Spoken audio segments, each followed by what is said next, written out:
Good morning, everyone. It's 9:30 on the knocker, so we're going to start. So for those of you here physically at the State Library, if you'd like to take your seats. I'm Julie Ray. I'm the Head of Information and Research for the Australian Drug Foundation. I'd like to thank you for coming today and being part of our prevention series, and this one, of course, on preventing alcohol and drug problems in our communities. We have over 70 people registered to attend here in Melbourne, and around 120 people are registered for the webinar. So we welcome to all those people around Australia. Thanks for joining us via the webinar, and Cindy will be your host, and she will convey your questions and various things from her. I'd like to acknowledge the traditional custodians of the land on which we stand, the people of the Kulin Nation. And I pay my respects to both elders past and present, and also to all the nations across Australia and to any elders past or present who may be with us today. Today we'll hear from 4 speakers presenting on this topic. Simone Lewis from the Surf Coast Shire, who will present practical programs that have been implemented at her shire, keeping schoolies safe. Robin Lowe from the Sale Tennis Club, who will talk about the work they have done to create a change in culture around alcohol. Dr Matthew Dunn, the co-author of our prevention paper. Matthew will discuss connecting with youth and health services and collaboration between community and a university. Jeff Munro from the Australian Drug Foundation will talk about advocating for legislative change that has been proven to reduce alcohol-related harm. Throughout today's forum, please utilise Twitter to tweet your questions, comments and experience using the #druginfo tag.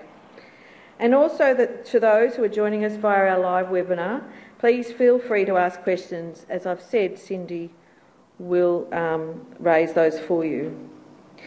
Please note that we are recording this seminar, she says, and she hasn't even pressed the button, so there you go. Please note that we are recording this seminar, yes. So if there's anything that you do not want to ask and have your voice heard, please talk to us later and we can delete that out of the recording. Or if there's any questions you don't want to make publicly available when we put that up on our website, please let us know. So we're going to hear from me first and and then the 4 speakers. We'll have morning tea about 10:45 for around 30 minutes. We will definitely finish at 12:30. And we will have a panel discussion at the end so you can ask a lot more questions. We will be offering a small amount of time for questions depending on how much time the speakers have with regards to at the end of each of their presentations.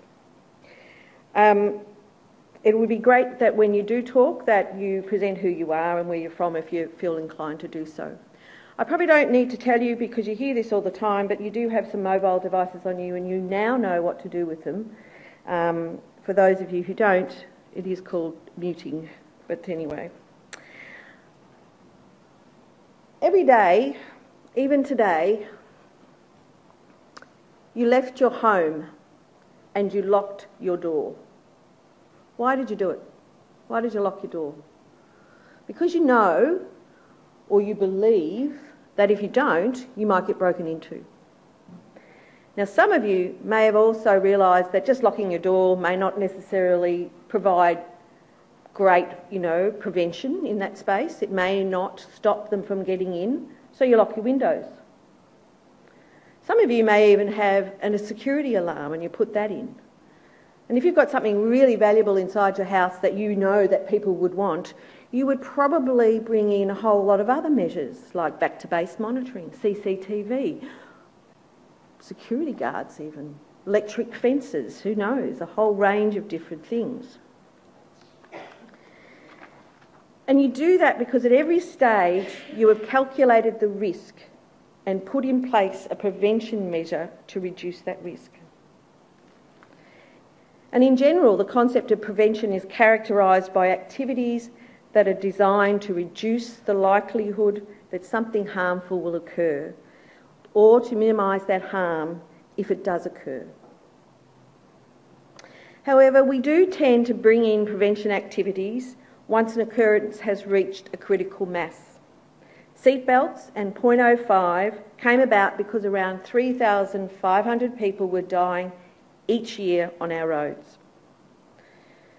The New Economics Foundation, a think tank from the UK, wrote a great piece called The Wisdom of Prevention. And it's an economics view of the importance of prevention. They state that preventing harm is the wisest option, adopted far too rarely. More often, we wait until things go wrong and end up coping with the consequences, which is costly and unsustainable.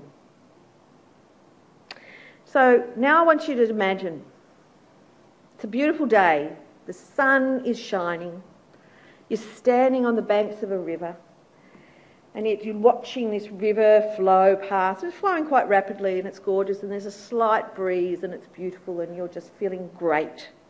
It's a fantastic day. And all of a sudden you hear people shouting and calling for help.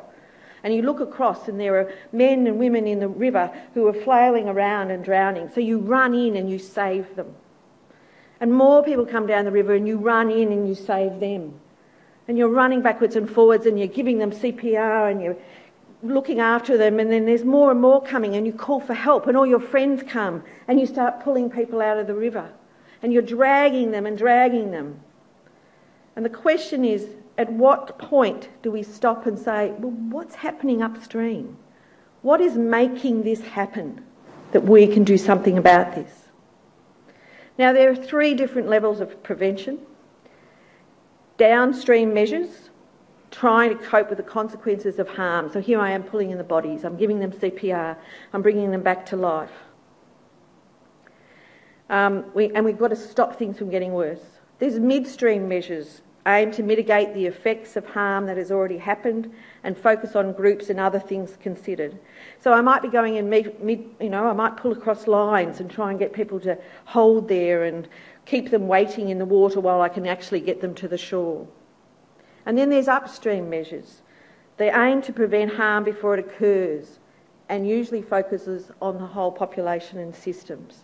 So seatbelts is a perfect example of us preventing harm before it occurs. And upstream is, so when we walked up that stream, we walked up that riverbank, we came to where, now you can make whatever you like it to be, and some of the staff I work with say there was a bridge with a hole in it and people were falling through the bridge. So we mend the bridge and people stop falling into the water.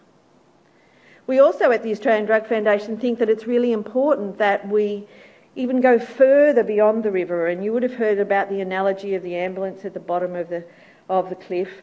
Like, don't put the ambulance at the bottom of the cliff, put the fence at the top to stop people from falling over the edge. We want to go even further back from that. We want to go further back from the fact that we want to protect and bring in protective factors before we even get to that cliff, that they may not even go as close as that they could.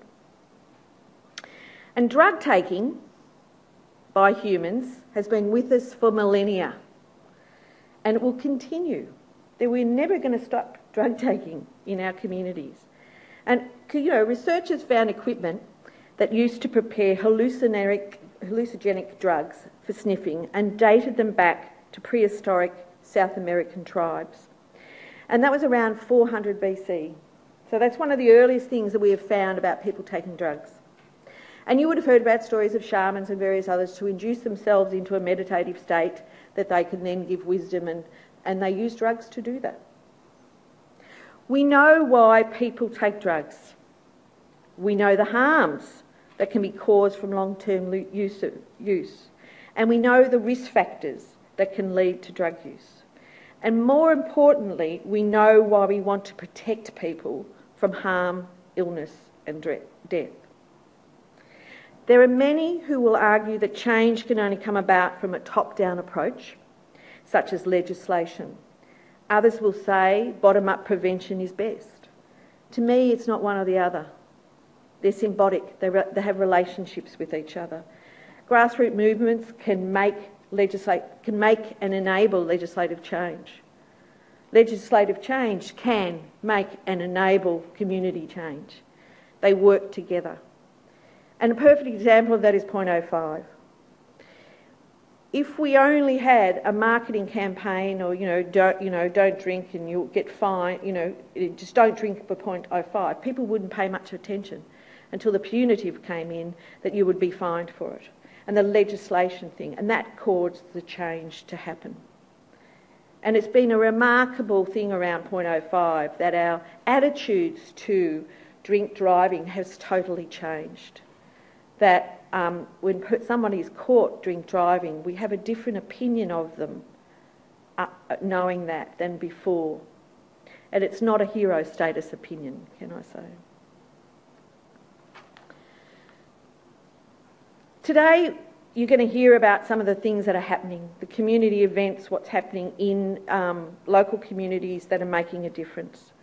And our prevention paper that we have for you, there's some key messages that we want to talk to you about. Grassroots community prevention programs can have a significant impact on reducing alcohol and drug problems. These programs are more likely to reduce harm when coupled with advocacy for legislative change. There is now a body of evidence demonstrating best practice in community prevention, which should be considered when planning prevention initiatives. Community activities are best focused on primary or upstream prevention, where programs aim to protect people from developing an AOD-related problem. It's important for communities to work together on prevention programs rather than individuals trying to develop their own approaches that don't leverage related initiatives. When identifying a community AOD problems, credible data and research needs to be used rather than relying on people's perceptions or media reports. Consulting with stakeholders and the target audience early in the planning stages can have a huge impact on a prevention program success, and setting realistic objectives and writing down a program plan can help ensure everyone is on the same page. Objectives are more likely to be achieved and the program can be evaluated, which is important when trying to gain further funding. I mentioned the New Economics Foundation. It is actually my Bible, The Wisdom of Prevention. And I read it very early on when I started work at the Australian Drug Foundation, and it has always been really important to me. And they said in there that, remember, people need information, education, advocacy and strong leadership to understand and act upon the wisdom of prevention. And I think this is really important, that there is not just one thing. And I think it's important to understand that we have to come together. I understand at the same time, but get disheartened when I see another charity pop up because someone wants an issue taken up, and yet there's so many out there that we could be working more together to ensure that those sorts of things happen. We dilute instead of strengthen at times, and I think it's important that we look at ways that we can pay respect for the issues that we want to do, but do it collaboratively. My question to all of you, wherever you are located, is what will happen if we don't give higher priority to stopping the bodies from falling into the water? Thank you.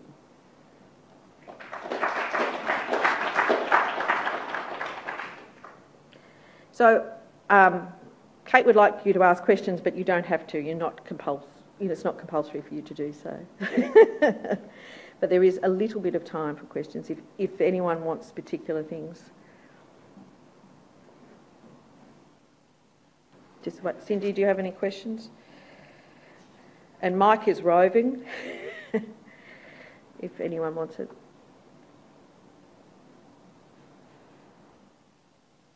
Okay, let's introduce our first other speaker for today. Simone Lewis, Surf Coast Shire, from the Surf Coast Shire, is Council's Youth Development Team Leader and acts as Project Manager for the Good Times Great Breaks program, which supports thousands of school leavers and the local communities in Torquay and Lorne during the school leavers period. Simone has a diverse background in community safety, injury prevention, social research and expert witness analysis. She has delivered preventative programs in a wide range of areas, including substance abuse and family violence. Today she's talking on bringing a community together to keep schoolies safe. Please make her welcome. Thank you.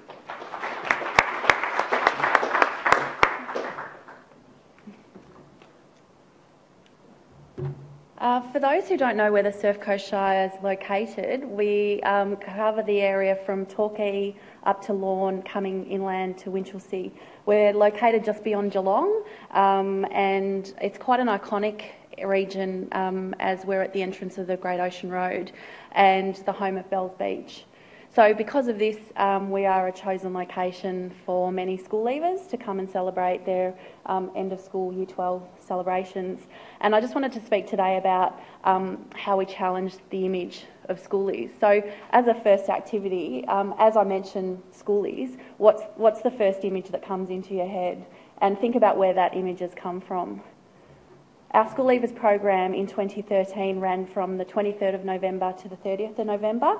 And we actually follow the Gold Coast program, so they have a week's lead on our program. As you're considering what your image of schoolies is, this is an article that was published about 5 days before our program started in the national media, and it was published on news.com.au. And this is the introduction to the document. Flashing, boozing, sex and STDs. Welcome to Schoolies 2013. This is where the class ends and the wild times begin. As the final school bell rings, thousands descend on Surfers Paradise in Queensland to let loose after completing their Year 12 studies. The results are always worse than any mother could ever imagine. This article included photo images that were taken from Schoolies' Facebook pages, and I've chosen the milder images to include in my presentation. I chose the ones that were alcohol-based. There were ones where there was risk-taking behaviour, such as young people with their hair set on fire, young people passed out in public places, young people being arrested. So I chose the ones that had the alcohol base. So this is what's in the mainstream media, giving an impression of what's happening during schoolies. So I guess our challenge is, when we're running a schoolies program, is how do we challenge that image? How do we challenge the expectation of young people visiting our region who have the impression that it's great to pass out, put those photos on Facebook and have a really great party to celebrate Year 12? And I think we work very strategically to challenge this image. So one of the things we've done is we've rebranded our schoolies. So our schoolies program is called the Good Times Great Breaks program, and it started with a competition to get a slogan. So the official slogan is Good Times Great Breaks, respect the place, look after your mates. And now we market ourselves as the alternative chilled out schoolies for Torquay and Lorne. For 10 years we've had a working group overseeing this program, and I think that's been the strength of the program, is that the working group's incredibly committed. And I guess one of the key goals for the working group, and my advice to anyone else who's looking to do a prevention program, is I think the strength of our group is that everybody has the same goal. Nobody wants a young person coming and visiting the Surf Coast and leaving injured or worse. Nobody wants damage to community infrastructure. Nobody wants to see young people arrested. They want the young people to come, enjoy themselves, have a safe party, celebrate a great achievement and go home. And more so as a council, we want them to come back as a tourist, happy and healthy throughout their life. So our working group includes the Surf Coast Shire. We have a large stake in the program, obviously. YSAS is the Youth Support and Advocacy Service, and I'll talk more about them as my presentation goes. Victoria Police, we have Red Frogs and Student Life, Lorne Hotel and Torquay Hotel. We have Lorne and Torquay accommodation providers, Barwon Youth, the Lorne Community Hospital and the Great Ocean Road Committee. So Victoria Police, obviously, they have a key role in policing, but what's unique is our YSAS drug and alcohol workers are on the streets during schoolies for every night of the program. Red Frogs do the voluntary work, they drive the buses, they have chill out zones, so there's places that young people can actually go and where they don't have to participate in alcohol consumption. The Lawn and Torquay hotels have been great partners in this program. They've provided advice about marketing. That's one of their key areas. They market their businesses, so they've given us some great tips on marketing, which I'll show you throughout my presentation. Also, too, they've partnered with us in that when we run our program, they'll have nights where they're schoolies only nights. So I'll talk about our registration program. Schoolies are required to register, and they will have nights that only those registered schoolies can come. So it encourages the young people to get involved in our program. The community hospital provides obviously health and wellbeing advice, and the Great Ocean Road Committee, what's interesting about the Surf Coast is the Shire don't manage the coastal areas. We only look after Bells Beach. So beachfront, beach parks, toilets, those areas are managed by the Great Ocean Road Committee. So our program requires young people to register. This comes with a $25 fee, so young people are actually contributing financially to a safety program that's going to keep them safe during this time. That gets them a wristband. It also gets them free shuttle buses. In the night, they get access to the chill-out zones. As I mentioned, the Lawn Hotel, they get entrance to the Lawn Hotel. We had around 650 register last year. There was a tilt. There was more in Lawn than Torquay. What was interesting is when we collected the data, is 528 of the school leavers were actually over 18. So it's actually legal for them to consume alcohol during schoolies. 15 turned 18 during the program, and 88 were under 18. So that's really interesting from a project management point of view, because giving the message of don't drink, you're underage, it's not appropriate. So, but also too, when we're giving entry to the Lawn Hotel with the wristband, 88 kids can't participate in that. So it's about having a balanced program. One of the new initiatives that's getting really good traction is young people are asked when they register to provide their mobile phone number, with the understanding that they will receive text messages throughout the program. These text messages range from information about where the next activity is through to safety messages, and they can be quite blatant safety messages if we have concerns about certain behaviour. So previous years, if there was some vandalism, we'd send a text message about vandalism and our expectations of young people when they're visiting. The SunSmart program partnered with that text messaging the previous 2 years, and they did a little survey at the end of schoolies, and what was interesting is 80%, I think it was around 80% of young people said that receiving that text message made them change their behaviour, and they actually, when they got a SunSmart message, they put on their sunglasses and they wore sunscreen after receiving that message. So those text messages are showing to have an immediate impact on behaviour. So the YSAS Youth Worker Initiative is something that's unique to the Surf Coast schoolies in Victoria. We actually receive a grant from the Victorian Government, and we have 8 youth workers, 4 per town, between 8 p.m. and 4 a.m. during the night, during schoolies. And the youth workers during this time link in with the Red Frogs, the police, the Lawn Hospital, local businesses and accommodation providers. So an example of the service they might provide is if a young person has to go to hospital, the YSAS workers might help them get back to their accommodation. They also provide some prevention advice. If they need to call an ambulance, they'll call an ambulance. So during the schoolies program, they keep very good documentation on the use of alcohol, ecstasy, amphetamines, cannabis, tobacco and energy drinks, and they were seen as the highest substances consumed. And as you can see, and in Torquay, during that program, they had 1,417 contacts, and a contact is where there was a provision of information or harm reduction activity undertaken, and in Lawn, 2,747. The one thing we find with our schoolies program is we seem to have a large population of young people from country towns, and often it's their first time away. So where the youth workers slot in really nicely is they're a little bit of a surrogate parent for that time that the young people are making some big life decisions very quickly in life, whether what they're going to consume, how much of it they're going to consume, and who they're consuming it with. This was one of the initiatives I was talking about previously, where we got advice from the Lawn Hotel on marketing. In other years, we've had documents. One document we'd have was the So You Know poster on the fines and the consequences of participating in illegal activity, such as consuming alcohol in a public space, or drunkenness, or I think we've got possessing controlled weapons on there. We also had a document on some tourism specials. We had another document on numbers if young people needed support, and within that document we had, it almost looked like a rules list. You know, don't drink if you're underage. Don't do this, don't do that. It was a and they were all separate documents. It was the Lawn Hotel, and the Lawn Hotel did another document about what DJs they had and what celebratory activities they had.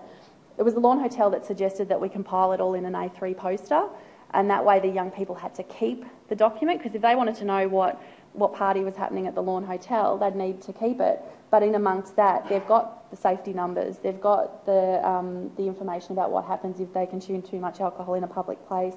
And I've pulled out some, because it is A3, it doesn't come in too well into a slide, but I have highlighted two sections that are really significant. So we've embedded our safety information in amongst that. So you can see that it actually says, if you drink, these are things to keep in mind. And one of them is remember that if you're under 18, it is actually illegal to drink alcohol. And there's a strong message about looking after your mates. And the bottom message there is, let your friends make up their own mind if they want to drink or not, and just respect their decisions. Some ways that we've helped brand our Schoolies program differently to other programs, and how do we keep it alternative and chilled out is illustrated in this slide. One of the things we did last year uniquely was we coupled with the Take 3 program, which is a litter initiative. So their message is, every time you go to the beach, take 3 pieces of litter away with you, and it has a really strong environmental message. We launched Take 3 during Schoolies. You can see also too, we had 2 activities. They were welcome barbecues, and we had a chilled out DJ. So we don't have stages, we don't have bands, we don't have parties, we don't have nighttime entertainment. We had daytime activities, but they have that really strong beach environmental focus. And interestingly enough, one of the items I popped on Facebook about our environmental campaigns that we're doing during Schoolies started with, this is a picture of a whale in the Lawn Bay. Help us protect this whale and its whale friends, and it goes into how you can help protect the environment while you're at Schoolies. And that's the Facebook message that's had the most people see it out of all our messages.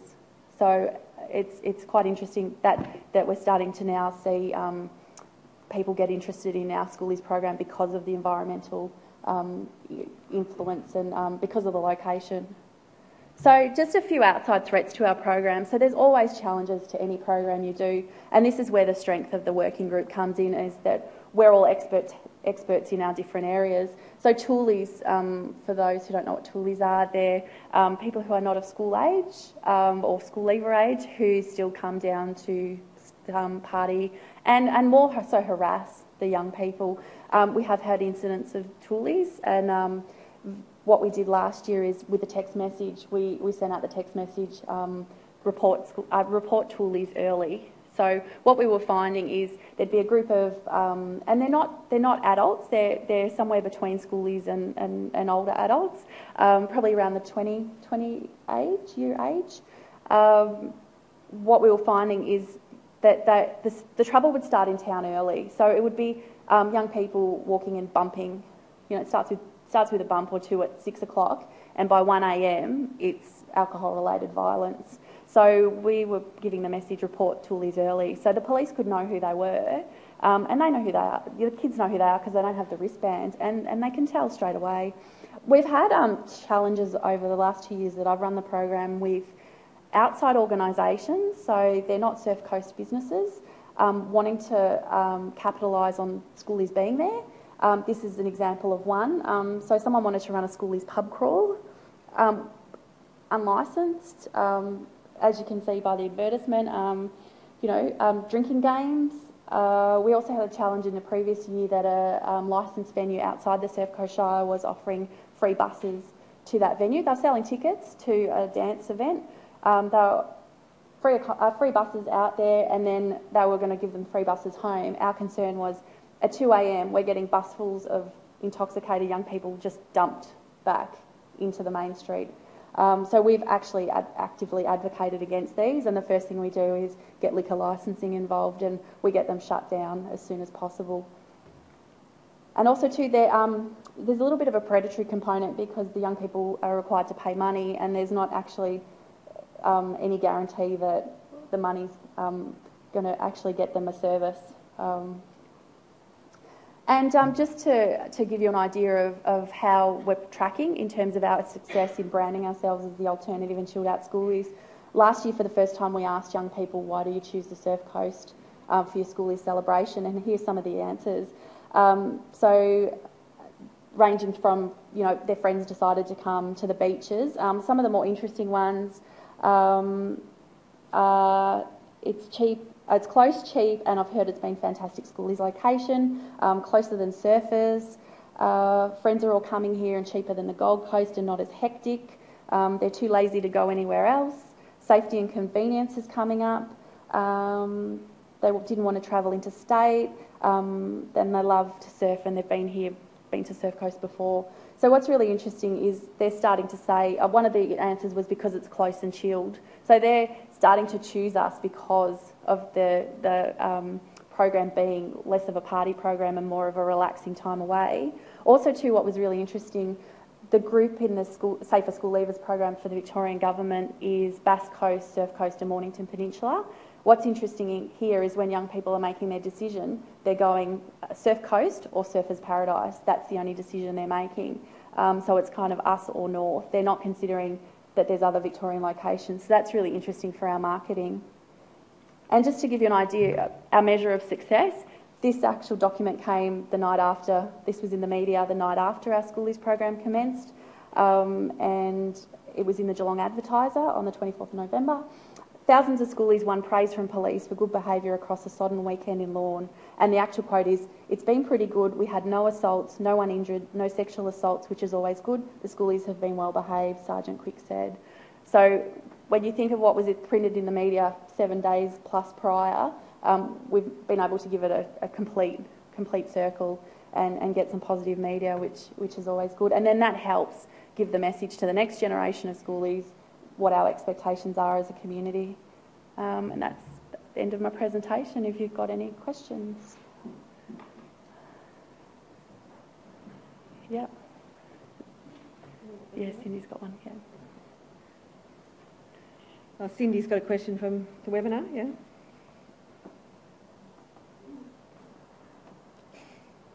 We're just having problems with the microphone. This is from Sonia online. She just asks whether there's any affiliations with YouthSafe. With YouthSafe? YouthSafe. No, we don't. They're not one of our partners. I'm not sure. Are they Victorian based? Yeah, I've not heard of them. Maybe Sonia can give us some more information via you, Cindy. Any other questions? Oh, there's one right down the back. How did you encourage school leavers to sign up? Can you just wait for the mic because Sure. it enables everyone to hear that. Thanks. Just wondering how you encourage school leavers across Victoria to sign up. Did you promote it? What were your communications like? Sure. I guess that's a bit of a multi-layered approach. We put the online registrations, we put it up through a website a couple of months before schoolies begins. It's promoted through a various number of places. So the Red Frogs go and do school visits, so it's mentioned there. Victoria Police do the looking after your mates and the end of year celebrate safely. It's mentioned there in certain areas. Also too, obviously through social media, but we keep the registration open until about the second or third day of schoolies. I think it's the Tuesday we officially close it. pretty much once the kids get to town and they hear about it, they want to be a part of it because they know if they can't get into some of the venues and they want the buses. So the first night we usually give the bus for free on the condition that they come back the next day and register, which they do.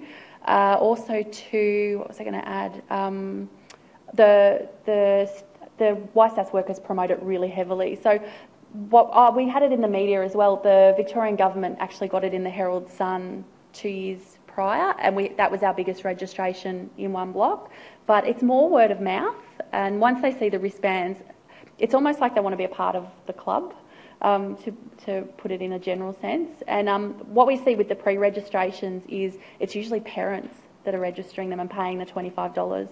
So it's something that I think parents gives them peace of mind. I've had phone calls, and it's not uncommon to get 3 or 4 phone calls leading into schoolies from a really anxious mother.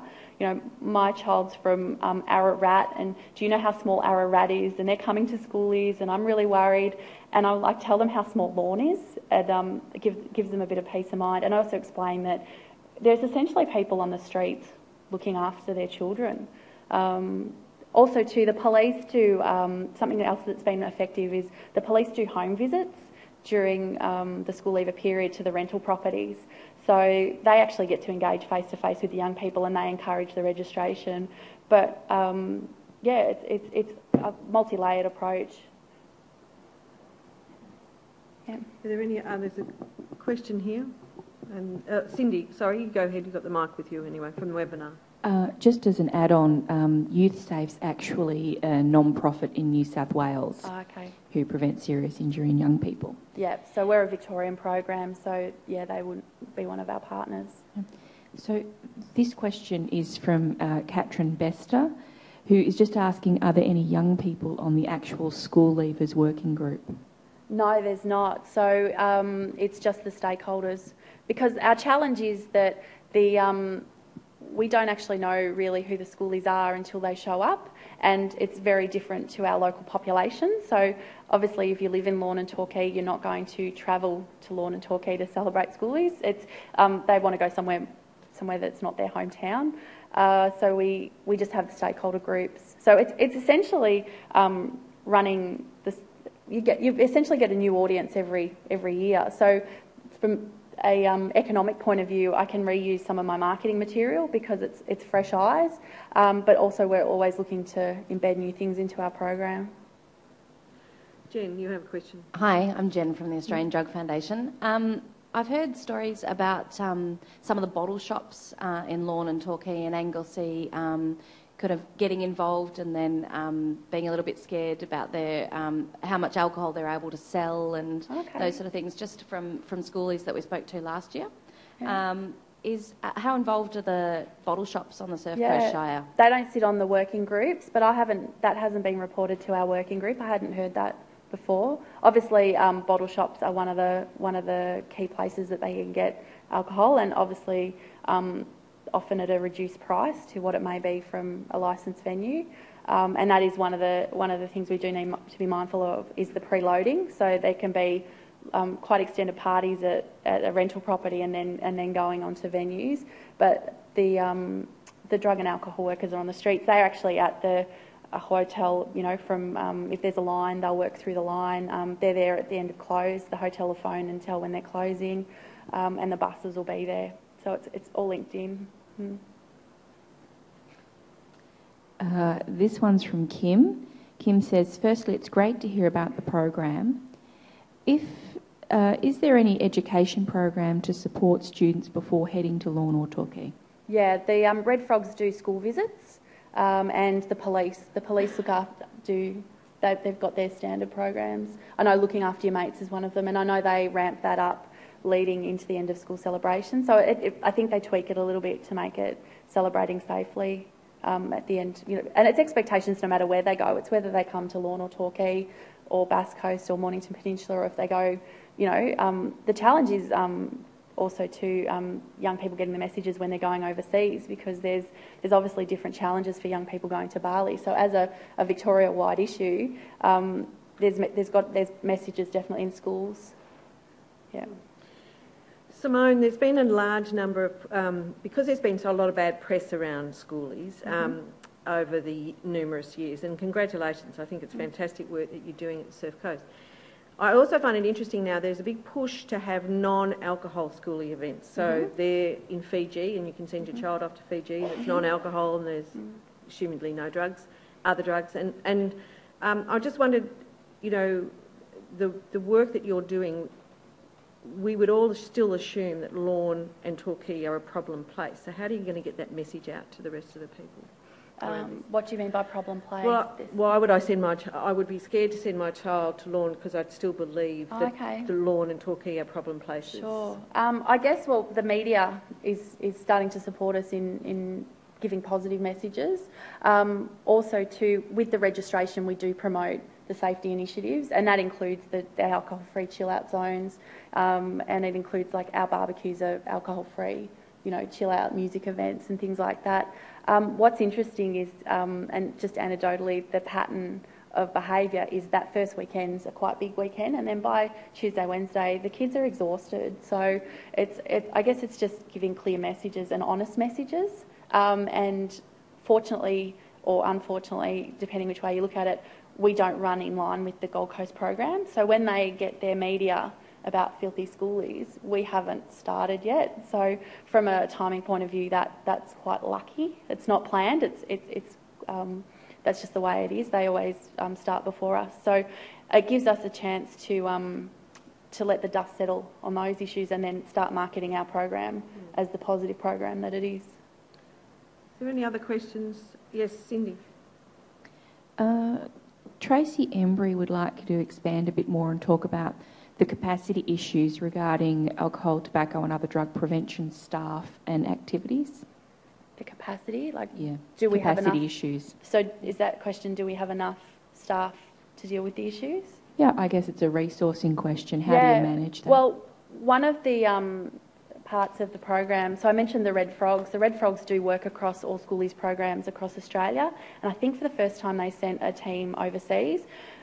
We have 100 Red Frogs volunteers as a part of our program, split across the two regions. Red Frogs is a chaplaincy program where young people can actually, I think they pay them a small amount of money and then they can be a part of the program, and they volunteer for the whole schoolies program, and they run anything from beach volleyball, they run the buses for us, they help with registration, they do the chill out zones, and then in Lorne we also have Student Life, which is a university program and a university support program, and so we have approximately 20 to 30 in Lorne as well doing similar activities. So in terms of a staffing capacity issue, there's not one because it's lifted by volunteers. So we have the 4 drug and alcohol workers in each town and doing that intermediate work, and then they're supported by the volunteers doing the diversion work. Well, look, all I can say is that this is fantastic, and thank you very much for the presentation. I really actually see the whole schoolie things in a totally different perspective now. So please join me in thanking Simone for her presentation.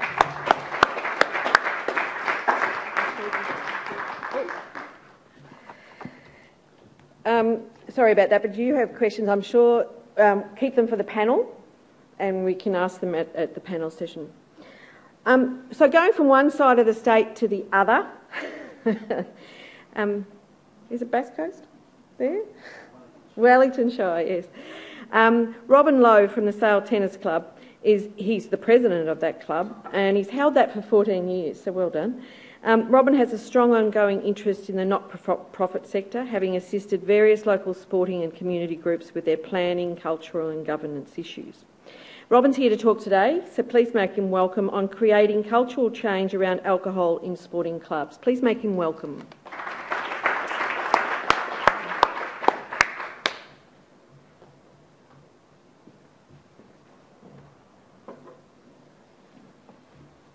Thank you, Julie, for the introduction, and thank you, Simone. I would, as a parent, I would feel much safer sending my child down to Bass Coast with that knowledge than ever I would have before. So that's an inspirational program. So thank you for those insights. I'm here to talk about the creating cultural change around alcohol in sporting clubs, and it's one of my passions and has been for some time. By way of background, Sale Tennis Club is a community-based sports club, and I've already messed up because I've got slides to talk to. By way of background, Sale Tennis Club is a community-based sports club located in Stevenson Park in Sale, 215 kilometres east of Melbourne. Our club was formed in 1950 and moved to its current site in Stevenson Park in 1973.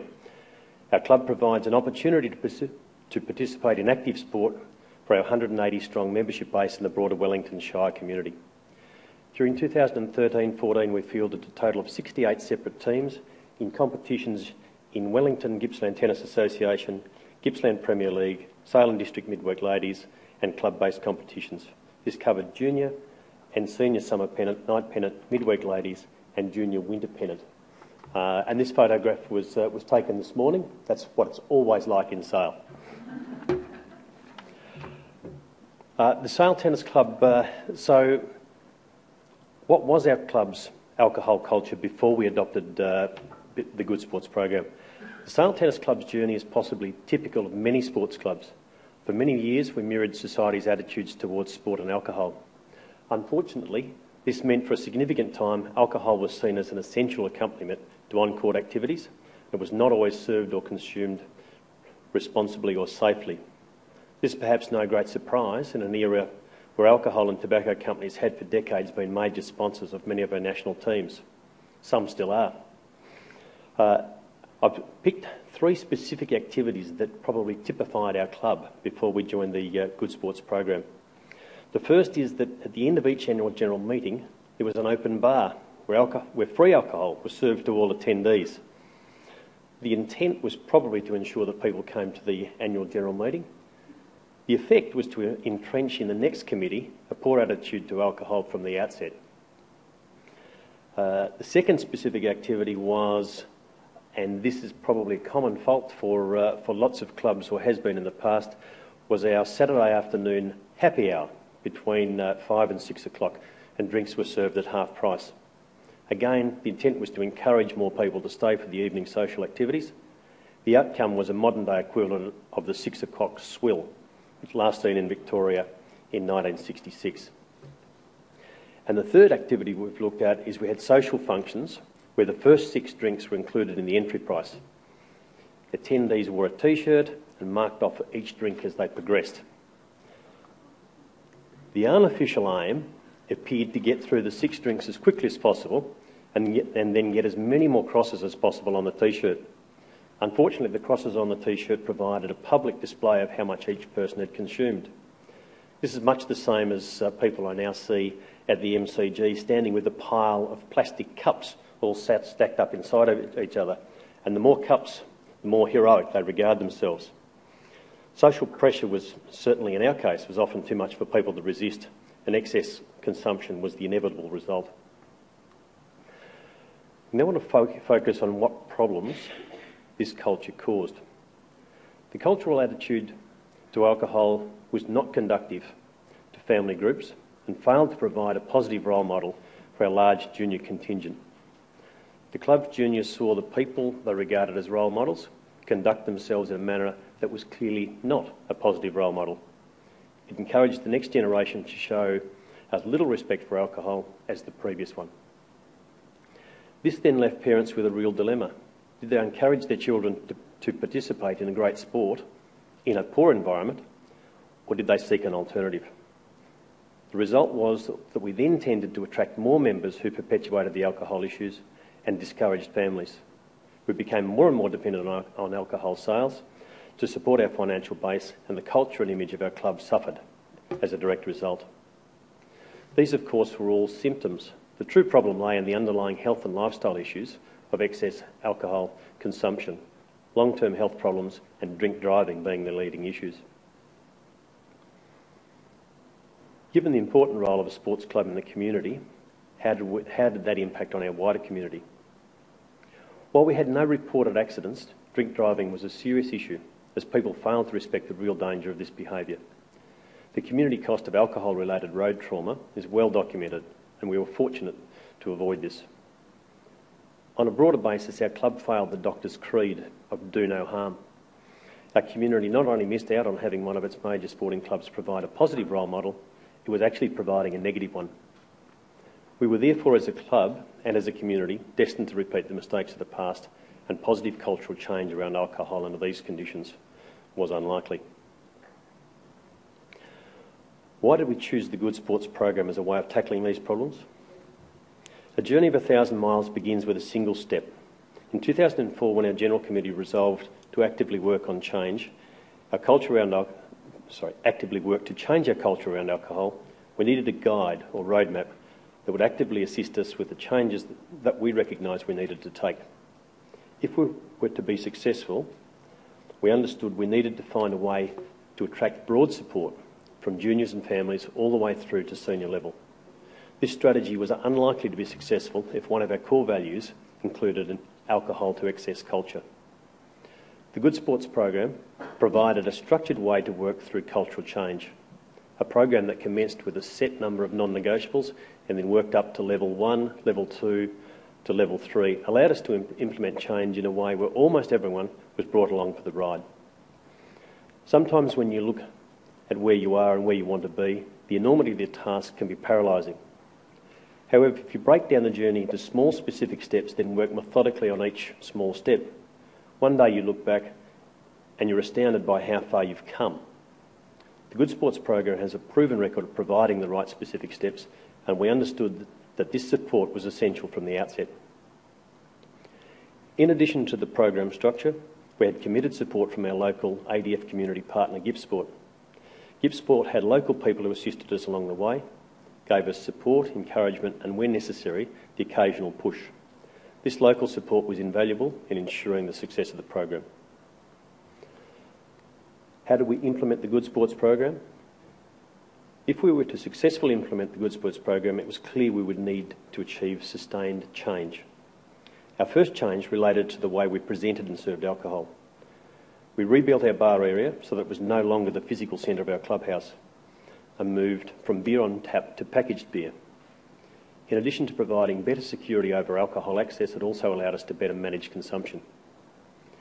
We then broadened our available range of drinks to provide a wider range of light beers and alternative low and non-alcoholic drinks. We abolished our traditional Saturday afternoon happy hour that encouraged excessive consumption, as well as further entrenched the alcohol culture. During Saturday pennant tennis, we changed the timing of when the bar opened and when afternoon tea was served, so that alcohol wasn't available until much later in the day and was served with food.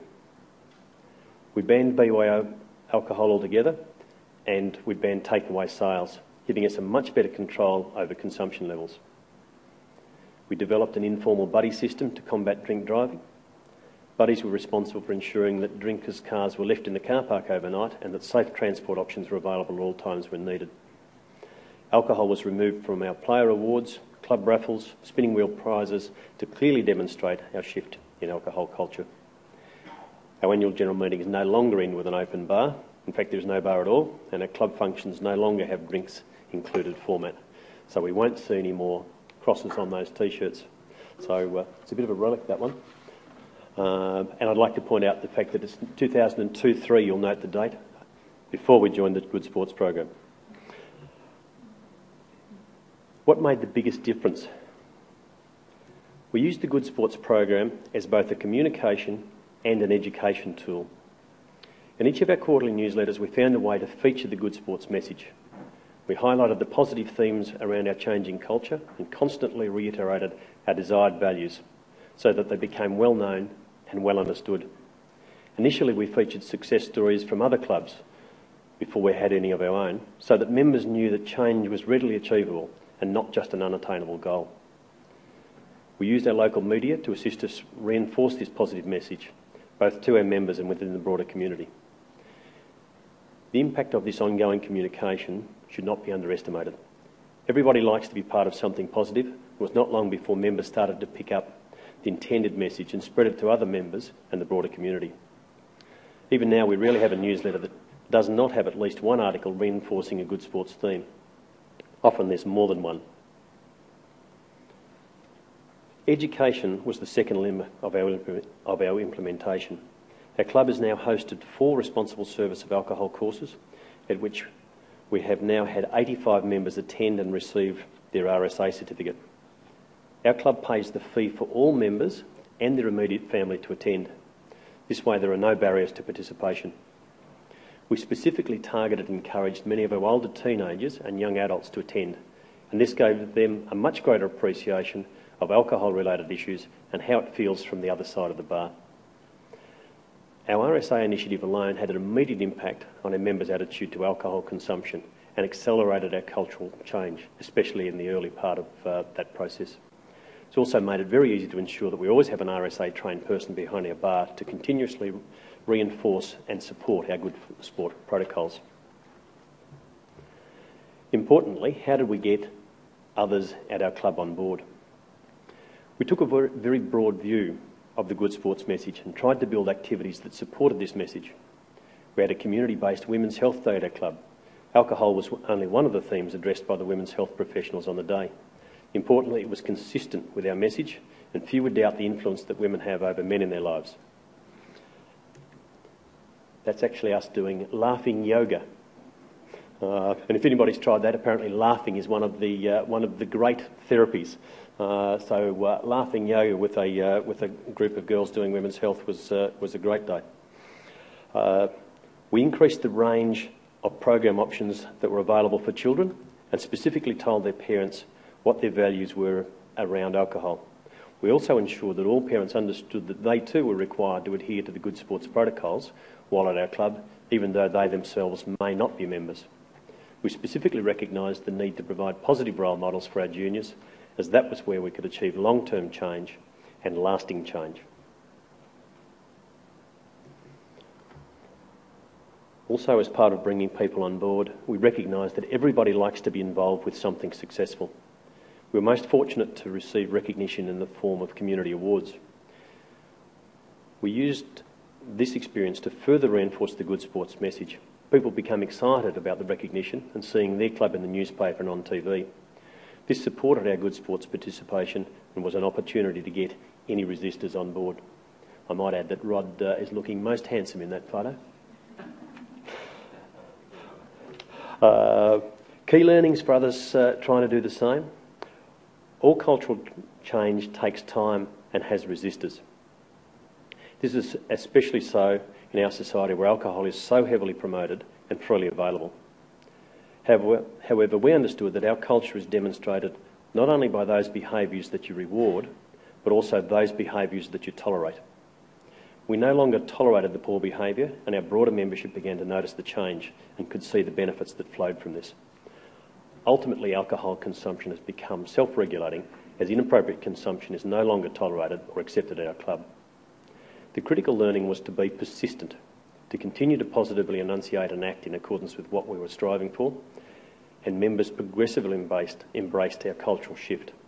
Some faster than others, but all got there in the end. It is important to decide on your trademark behaviours and then be consistent in their communication, while ensuring your actions are also consistent. There's no value in espousing the good sport message and then having all-you-can-drink fundraisers or 1,000 cans of beer raffles, as we've seen recently. You can't possibly think how that could go wrong, could you? If you put your message out there, members in the community will help you to keep to that message. They will also pick up very quickly where you're inconsistent. The second key learning for us was the focus on education. Our RSA problem had a significant impact and accelerated our cultural change at the critical early stages. Having over 80 RSA trained members has been significant. Even where the RSA training has gone to a family member and not directly to a club member, we get an indirect benefit from their influence on the family unit. Our broader membership has a greater understanding of the potential impact of alcohol, and we've provided some life skills to some of our members, especially the younger ones, who have now put it to use in paid employment elsewhere. So with those changes and that impact, how has our club's alcohol culture changed?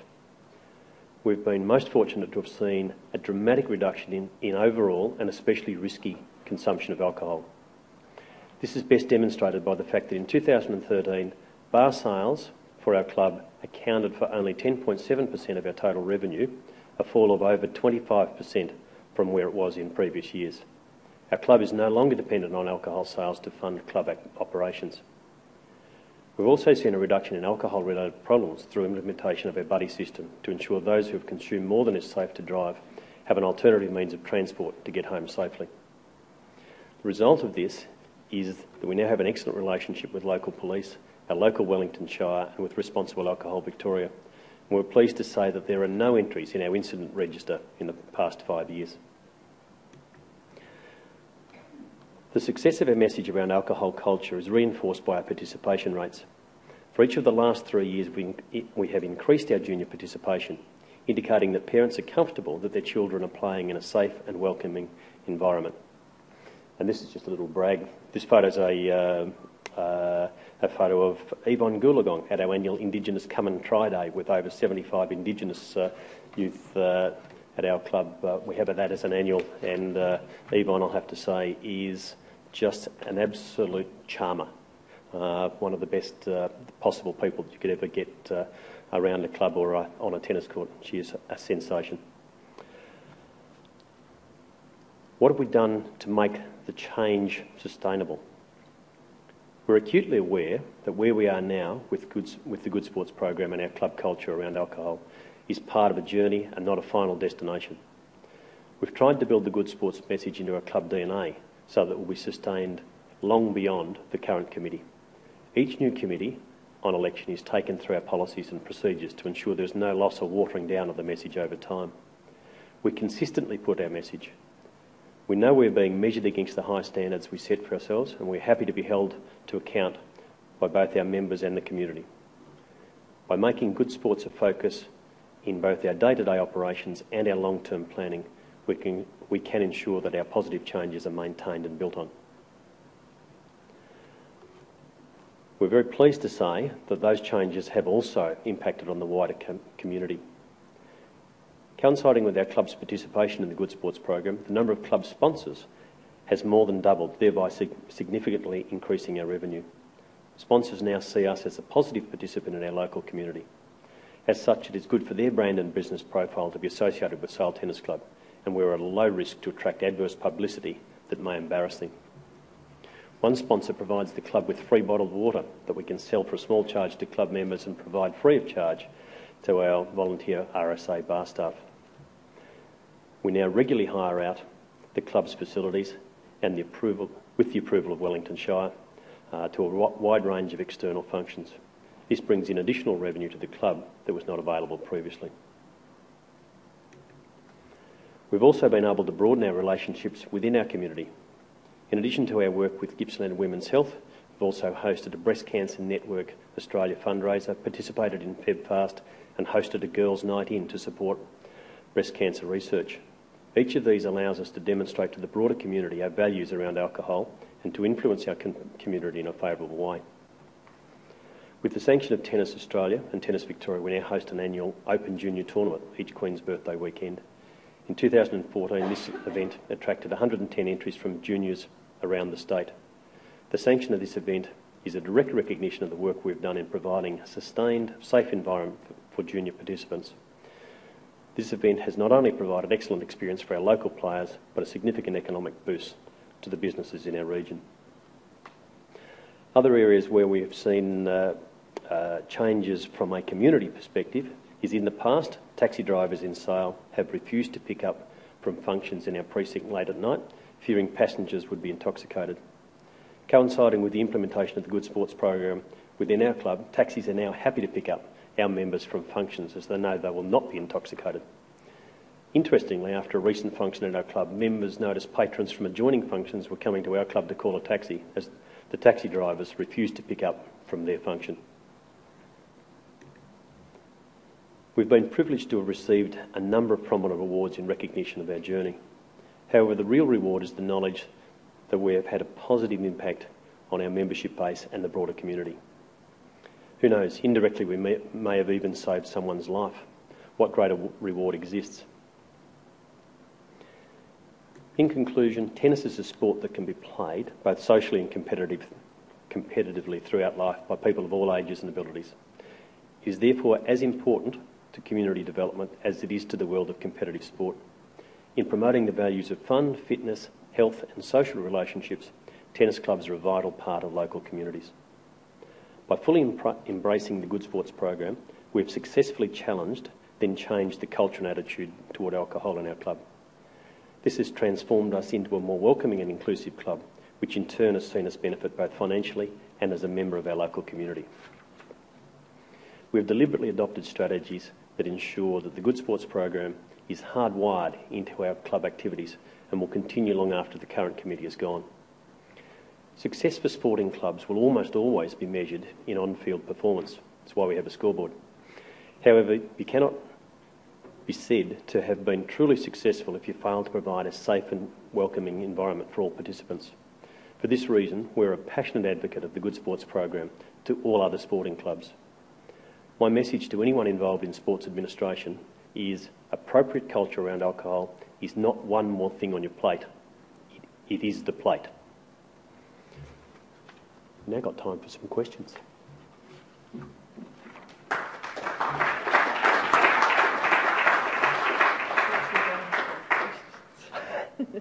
We actually don't have time for questions because they've brought morning tea forward because we were running ahead of schedule. So morning tea is now available.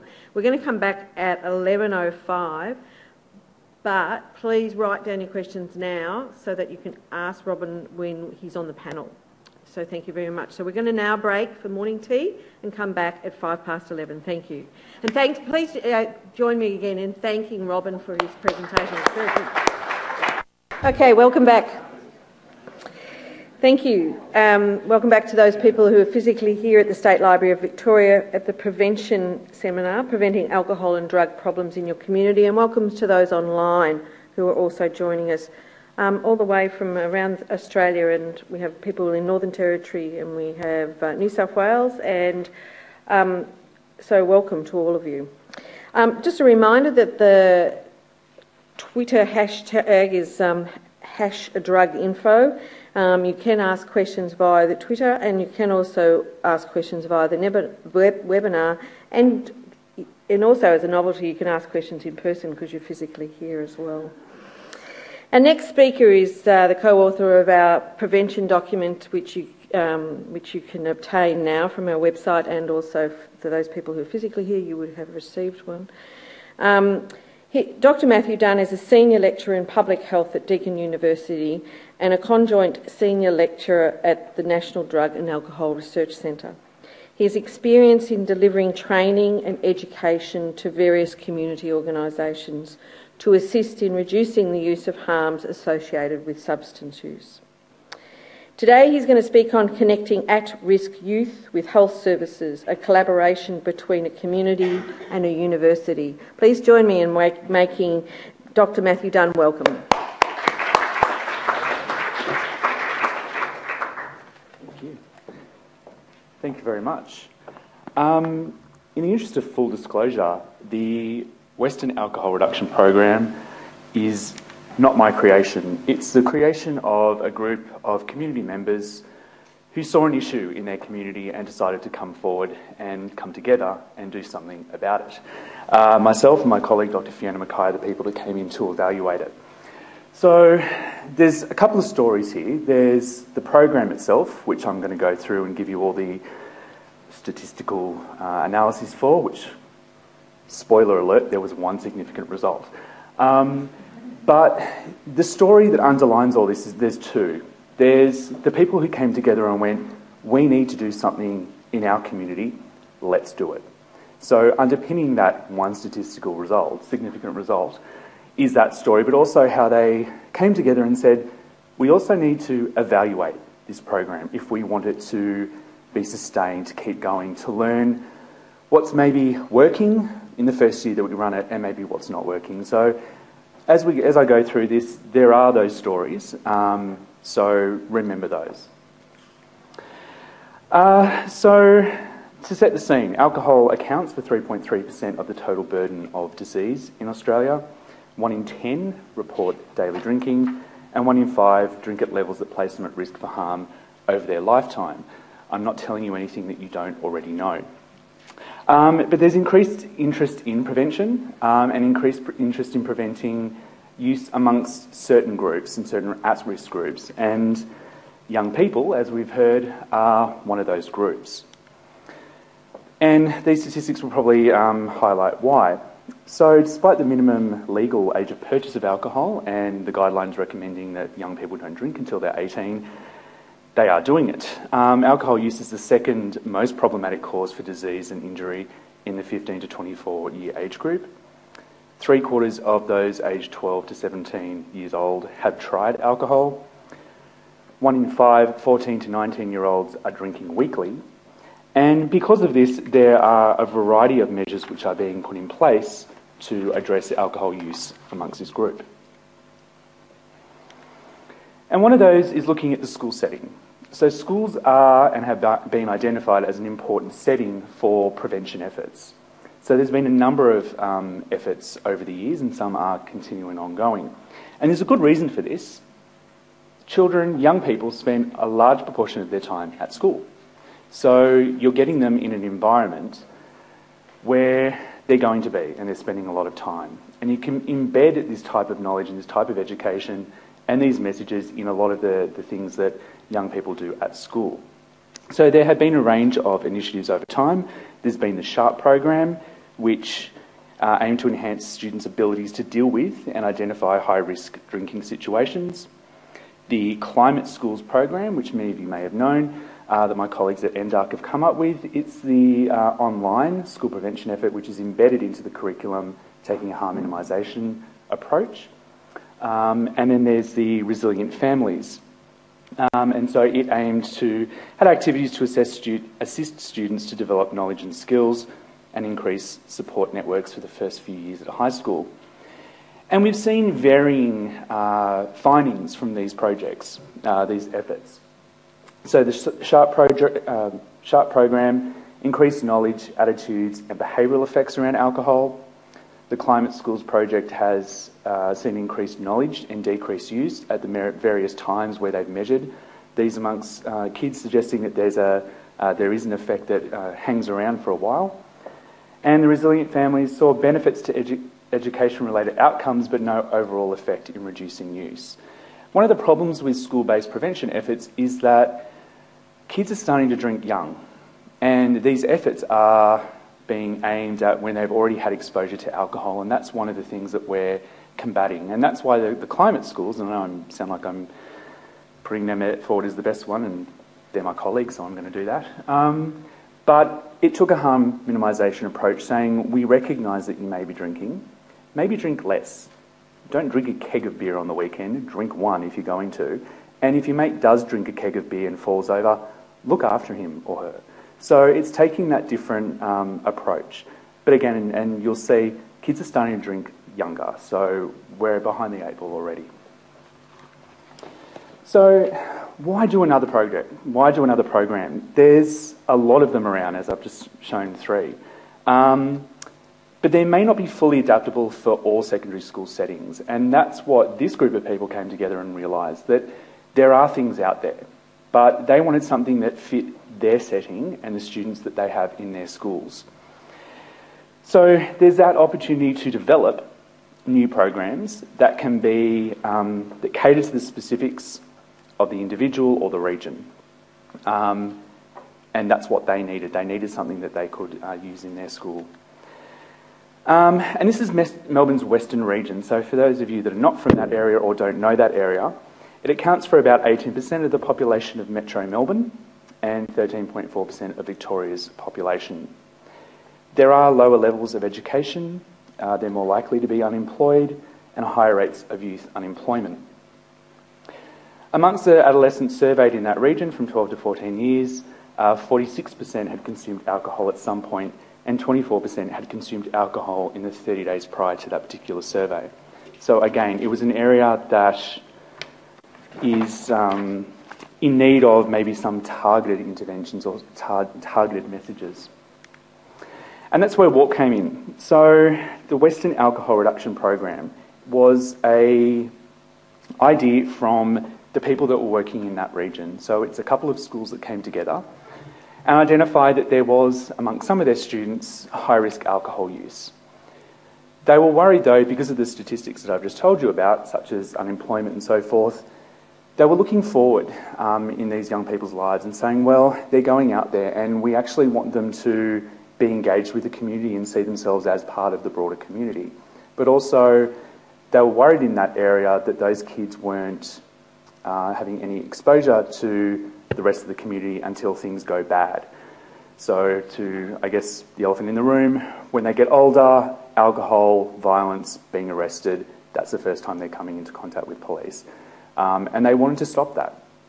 So there were the schools that came together, there were the local police, youth workers, drug and alcohol workers, decided they wanted to do a program that linked the kids to the community in a positive way, but also having these alcohol messages that would benefit their students and be tailored towards their students. So they came up with WARP, and that was not the name that they gave to it. They actually got the students to name it. So they got the students who were involved in the project and said, what do you want this to be called? And they came up with WARP. So what is WARP? It's a whole of community response. It's run at one of the local hospitals, and they take the kids for a full day. And there's talks by the ambulance workers, talks by drug and alcohol workers, talk by the police, by the emergency nurses and paramedics. There's a DVD that gives some alcohol-related messages. There's a whole lot of scenarios that they run through with the kids. If you find yourself in this situation, what do you think is going to happen next? Getting them to think forward. And they also had a young person who came in who had an injury as a result of alcohol-related harm to talk to the kids about his experience. So that's what WARP is in a nutshell. So we evaluated the project. The students this is the first year that it's been run, so there are going to be the teething problems, and that's not anything that is a bad thing. There are going to be teething problems, and by evaluating it we can see what they are and fix them. So to start with, there were 82 students from 2 colleges that came together to be part of this project, and they were selected by the year level coordinator in the schools. They were a mix of kids who were deemed at risk, but they were conscious of not pulling those kids out and saying, you're at risk, so we're going to give you special stuff because of that.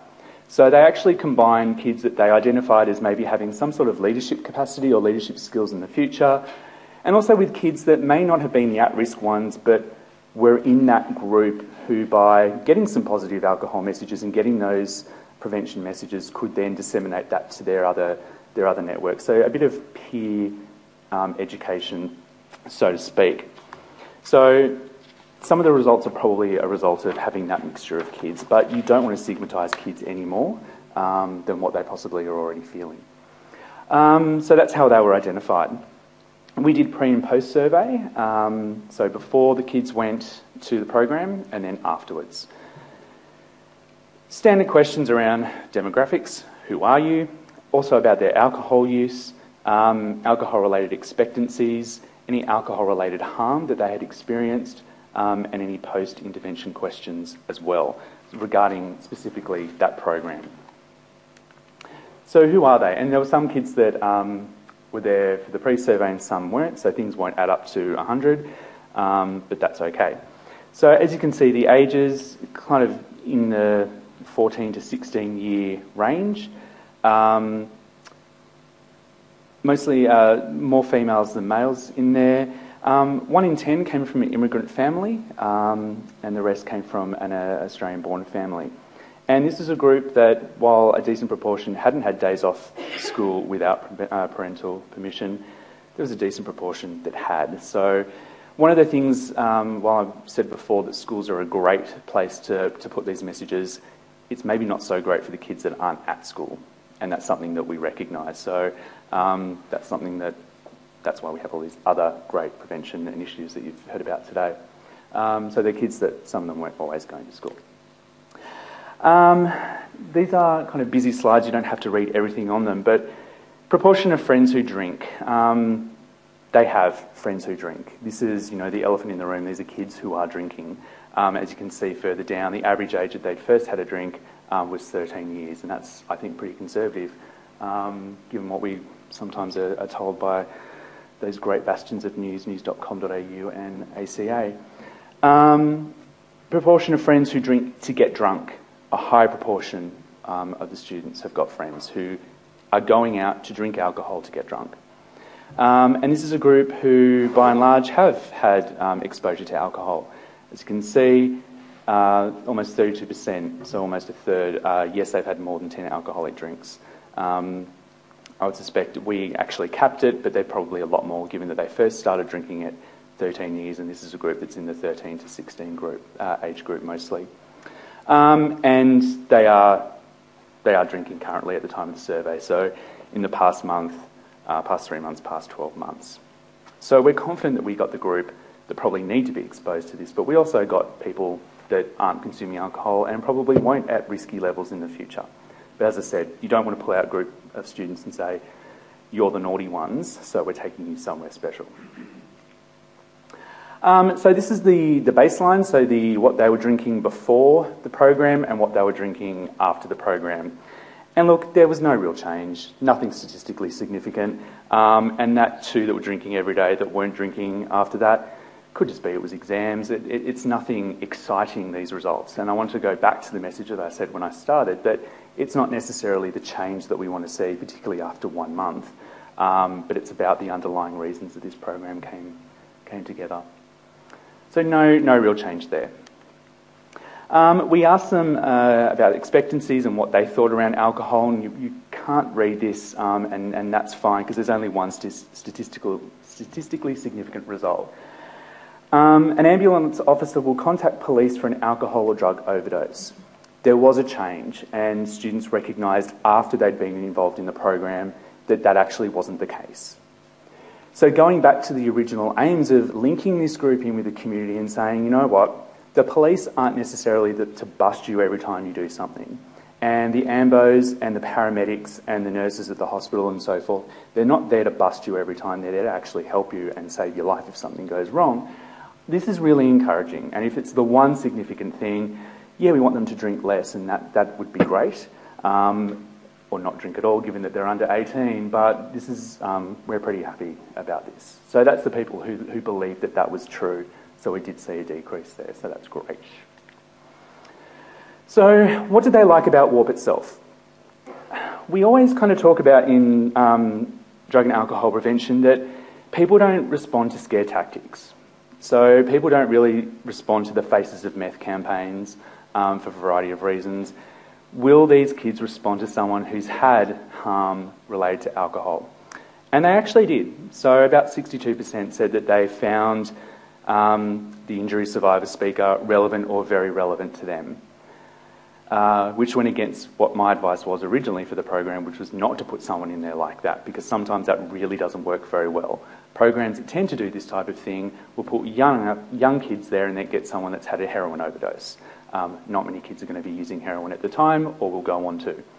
So they tune out to those messages. But in this situation, they actually responded really positively to it. So that was my bad to suggest not to do that. Don't listen to an academic. They found the scenario sessions relevant, kind of.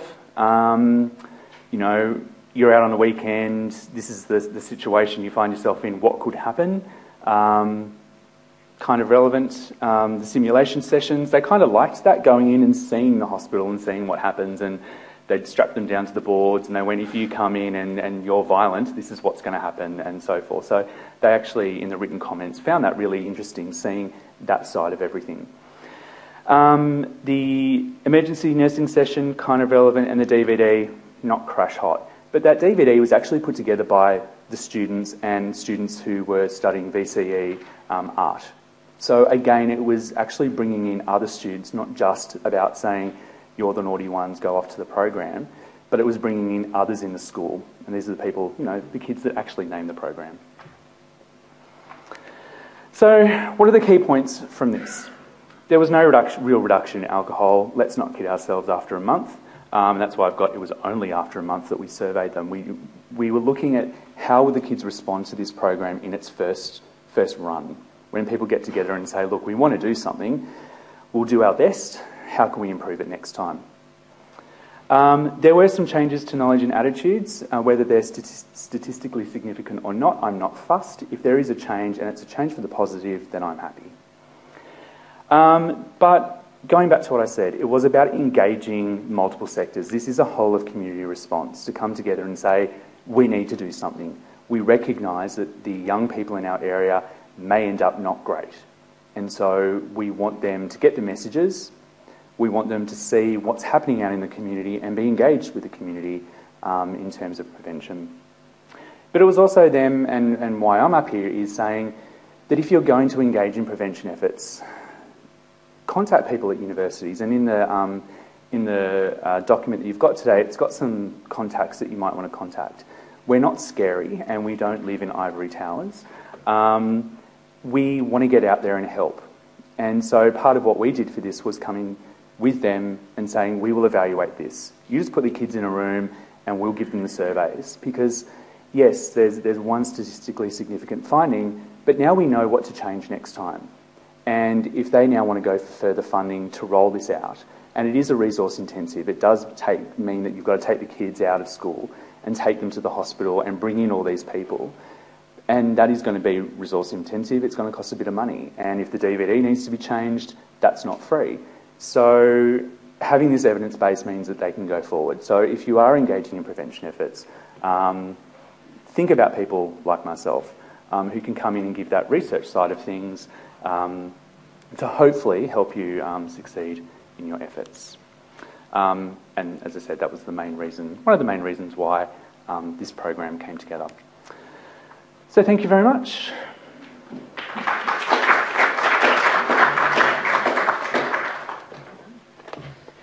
Just time for a couple of quick questions before the next speaker. Does anyone in the audience have people on the webinar do? Can Cindy have a microphone, please? Mike's a bit slow there. He's not roving as reliably as it has been in the past.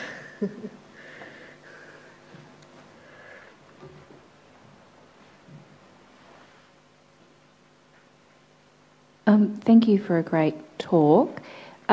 Megan Press was just wondering if there are specific reasons the program was developed rather than using the party program.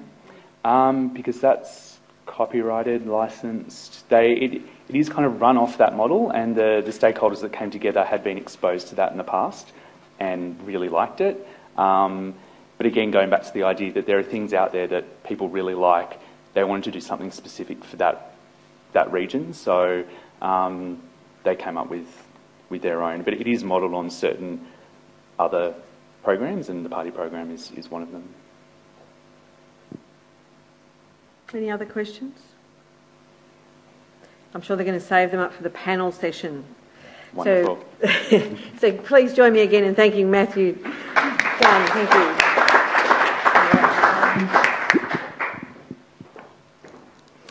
Our next speaker is Jeff Munro, who is the National Policy Manager at the Australian Drug Foundation.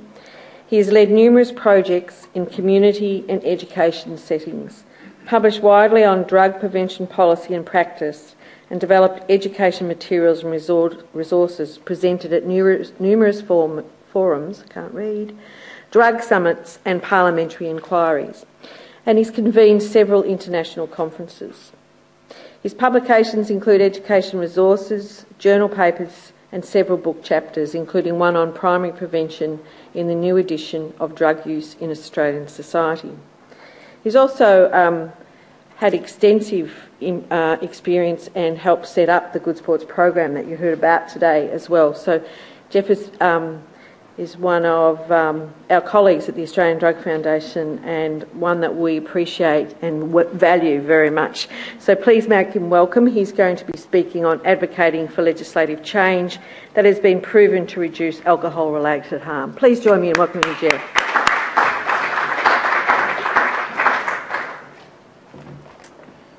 Thank you, Julie, for that introduction.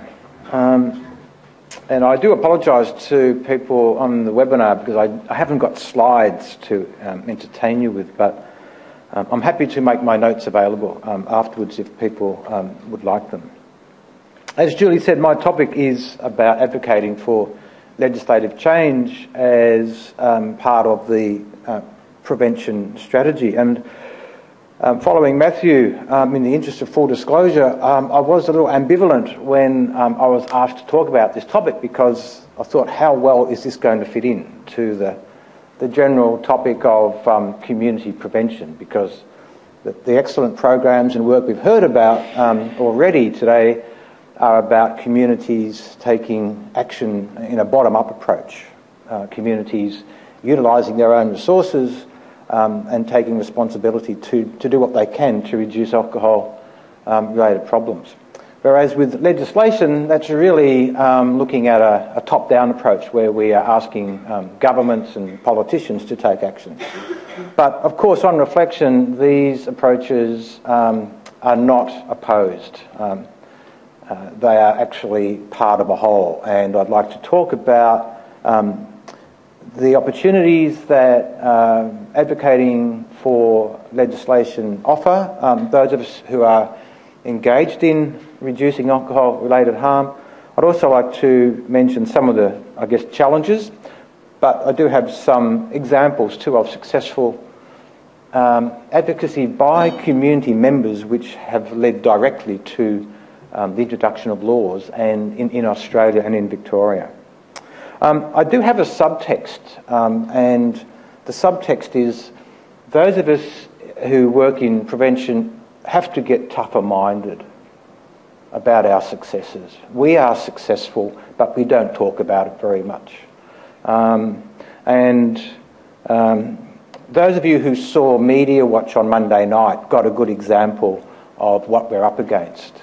If you didn't see Media Watch, I would invite you to have a look at it on iView, because on Monday night, Paul Barry deconstructed the front page Australian article from, I think it was June the 6th, where the Australian newspaper thought the most important news item in the world was that tobacco smoking in Australia has increased by 0.3% since plain packaging was introduced. Massive front page article.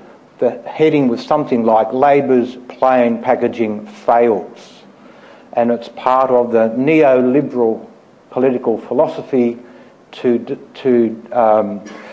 reduce the role of government in our society. What Paul Barry demonstrated on Monday night was that the story was completely false, that the story emanated from the tobacco industry, and that the Australian Bureau of Statistics results show a 5% decline in tobacco smoking, which is continuing. Paul Barry also showed that the real point of getting the Australian to report that plain packaging has failed in Australia is so the Times and other newspapers, other limited newspapers in Britain, was able to report that plain packaging has failed in Australia, and to support the tobacco campaign in Britain against plain packaging.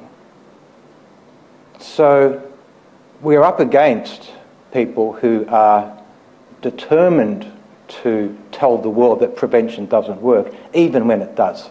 And so we need to be talking much more loudly about our prevention successes. Now, Matthew did mention, of course, that young people are drinking alcohol at a younger age, and that's true. But the figures from Australia also show us that fewer young people in schools are drinking alcohol than at any time since 1984. And we don't talk about that either.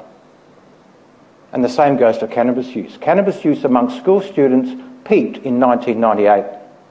It's been going down ever since. It's about half what it was in 1998, same as for adults. But who knows that? So we need to be much more louder and prouder about our successes. So I should stop talking now about that and get on to the topic that I'm supposed to be talking about. And so we've heard this morning some terrific stories about really successful programs. But the one issue that arises for community prevention is how do we sustain the successes when we are successful?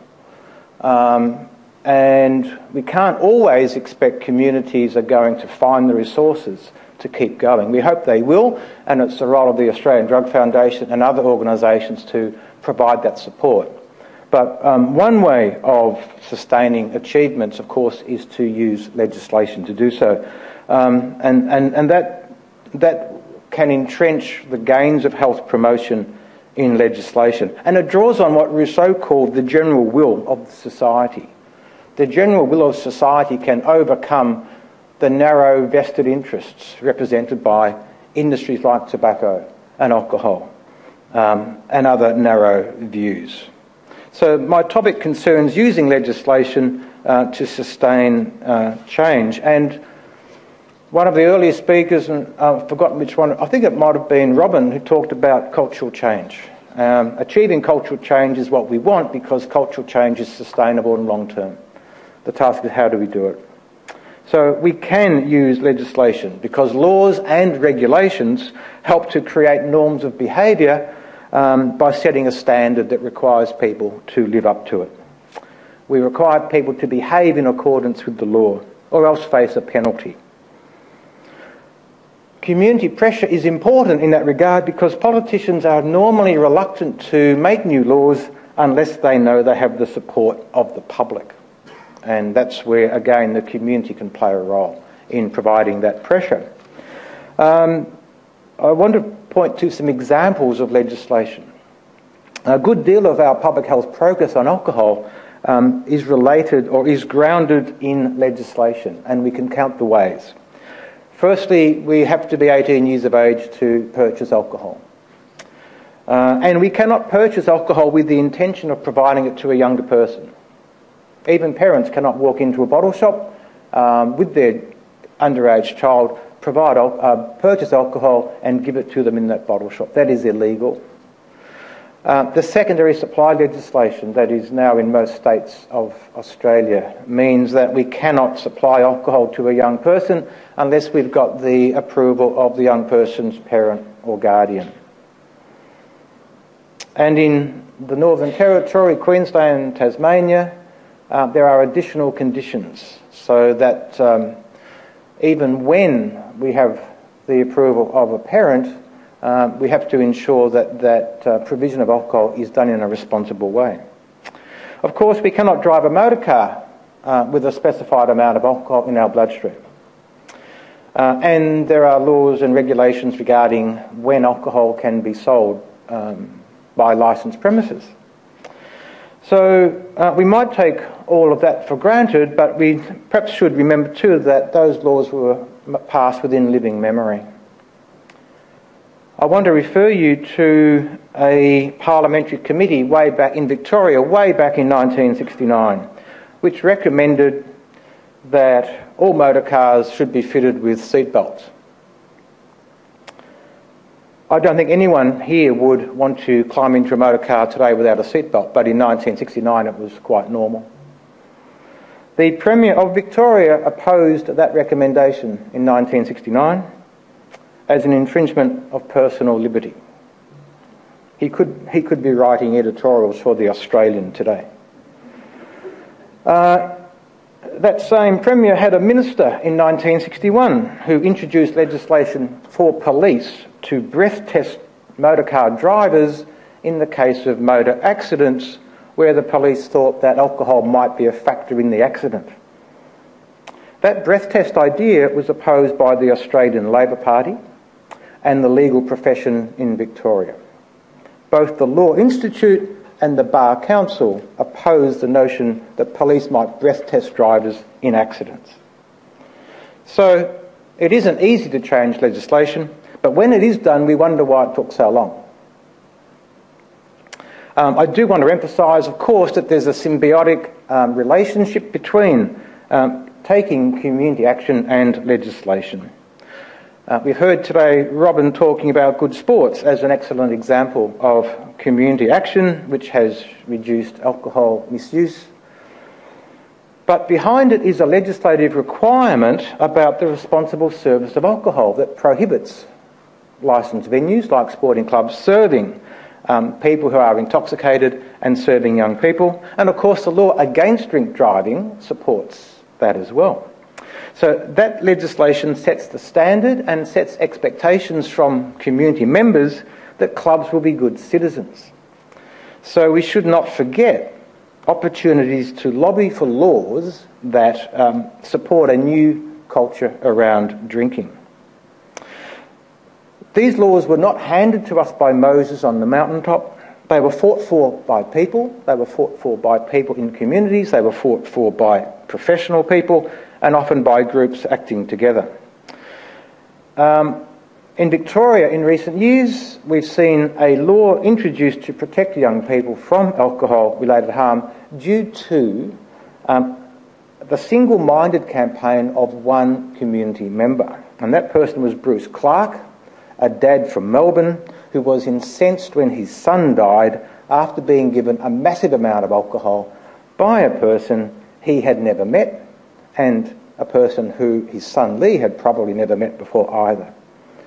Bruce's son Lee died in 1999 and he campaigned on this issue until 2011 when the government introduced secondary supply legislation. I should say the Baillieu government introduced secondary supply legislation to prevent people providing alcohol to underage people without the express approval of the child's parent or guardian. Bruce's first success was having removed from retail shelves in Victoria large bottles of vodka essence. This is the food essence that's used when people make cakes and in the catering industry. A 375 millilitre bottle of vodka essence which his son had drank, probably not realising that that bottle of essence contained the equivalent of 22 standard drinks and was purchased for $5. So Bruce had that removed from the shelves after convincing the government to do so, and then he took up the cause of having this secondary supply legislation introduced. He wrote countless letters to government ministers and shadow ministers. He had countless meetings with them. He gave countless interviews to the media, including having major stories in national magazines like The Bulletin and other magazines. He spoke at many community forums to encourage parents and schools to support him. And for a decade, to no avail. Both the Labor governments of Steve Bracks and John Brumby simply refused to take notice. And it wasn't until Mary Wooldridge in the Baillieu government took up the cause, and she saw the sheer logic of the case, that parents ought to control their children's access to alcohol. So this is an astonishing success for a lone member of the community to achieve, and it's worth considering how he did it.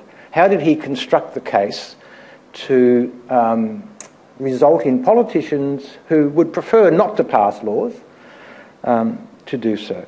He constructed the secondary supply issue as an issue of fairness for the protection of children, protecting and promoting the rights of parents.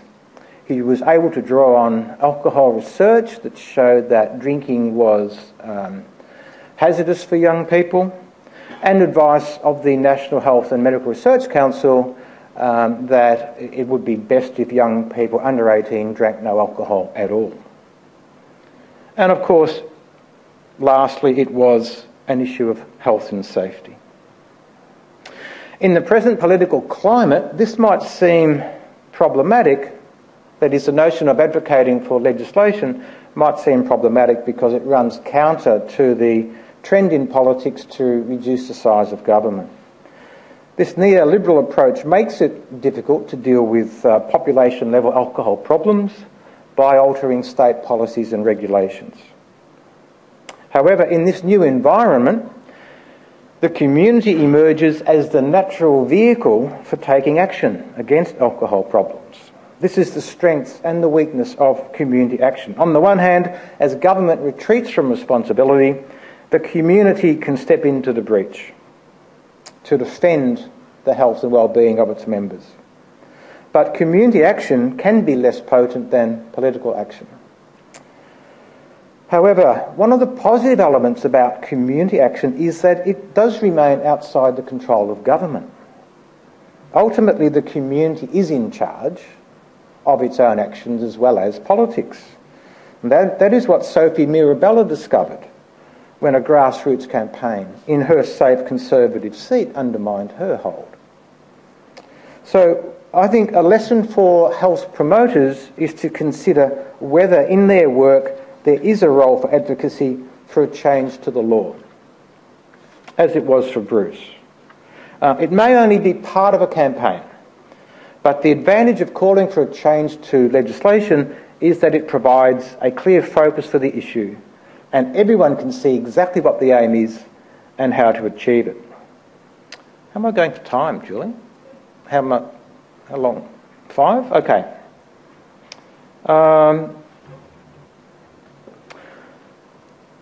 An alternative to advocating for legislation strictly is to advocate or to focus on a regulation or a policy for a power that resides in a specific authority outside Parliament. And a couple of examples would be the planning powers of local government.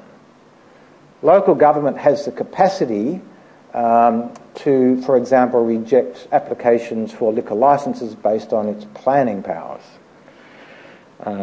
We might also be lobbying local government to establish and develop comprehensive alcohol policies for the whole local government area. Or we could be lobbying for a change to the regulatory powers of the Victorian Liquor and Gaming Commission. We could also bear in mind that Victoria's secondary supply laws, as good as it is, are much inferior to the laws in Northern Territory, Queensland and Tasmania, which require people to provide a very responsible amount of alcohol to young people if they do so with the parents' approval, and to supervise them appropriately. Or we could be advocating to politicians to always adopt a scientific policy. So in finishing up, I'd like to draw your attention to a couple of interesting papers. One is called Addiction Science Advocacy, Mobilising Political Support to Influence Public Policy. This is in the current edition of the International Journal of Drug Policy. And the author suggests that advocacy for scientific policy should be a part of the job description of every worker in the alcohol and drug field. And I would expand that to every person working in health promotion and prevention. We ought to demand politicians that they adopt policy based on the evidence. I'll follow Matthew. An example of really horrendous prevention practice is the publication of those so-called meth faces you see on websites and in newspapers. That type of scare tactics has been discredited now for half a century in drug education. So we know with near scientific certainty that no one who is likely to try meth will be dissuaded by those photos. That won't stop newspapers from continuing to publish them, but they're not paid to do drug prevention. And we should protest when they do. And speaking of methamphetamine, a new paper called Economic Analysis of Methamphetamine Prevention Effects and Employer Costs in 2011, this is an American study which found that school programs using life skills and or parent education reduced future meth use and provided a financial benefit to employers due to their future saving from absenteeism and other costs due to their future workers not using methamphetamine. The programs that were tested were the Iowa Strengthening Families program, Life Skills Training program, and a combination of each compared to a control. So I would invite you to check out that paper. Each program reduced future meth use and provided that financial benefit to employers. Note the authors didn't test for the financial benefit to the health system, to the hospital system, the law enforcement system or the justice system, but presumably the benefits will be there too. So, while research into drug education in the US finds that even on a limited basis, drug education pays its way, in Australia, every education department except Western Australia has demolished its specialist drug education unit. That is, the units that were staffed by people with real knowledge of drug education practice and policy.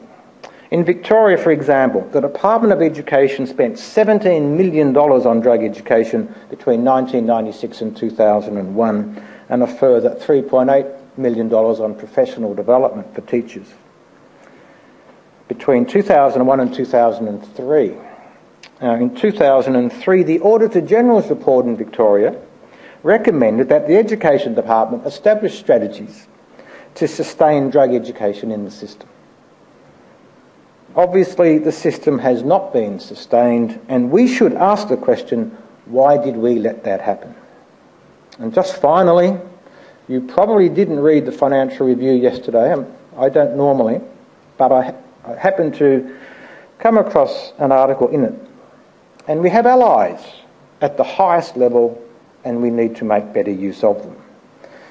The former head of the Prime Minister's Department, Peter Shergold, was quoted in the Financial Review yesterday saying, "In public policy, crisis management always trumps prevention." He went on to say, "Hospitals and governments tend to spend more money on technology than on health and wellbeing programs that are more effective." We should quote that everywhere.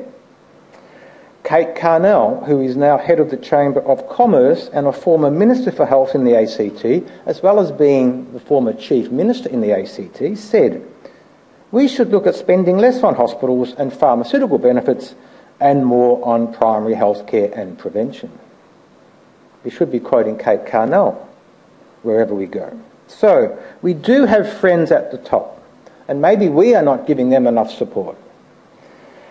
Our voices for prevention should be louder and prouder, and we should, where possible, consider advocacy for legislation to sustain our gains in prevention. Thank you.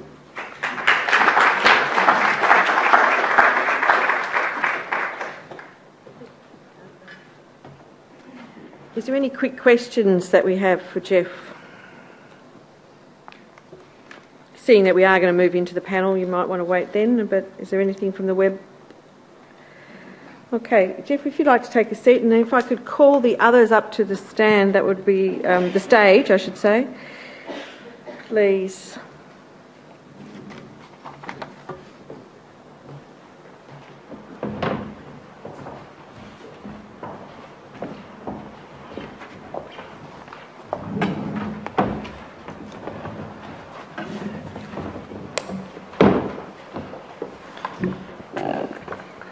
So, have we got any questions ready and waiting? We have one down in the front, please. We have the microphone down here. We have some people on the webinar. Hi, my name's Chris Gill. I'm from the Sentencing Advisory Council. My question is for Simone from the Surf Coast Shire. I noted with interest on the A3 handout that you gave to the schoolies there was a list of offences and the corresponding penalties.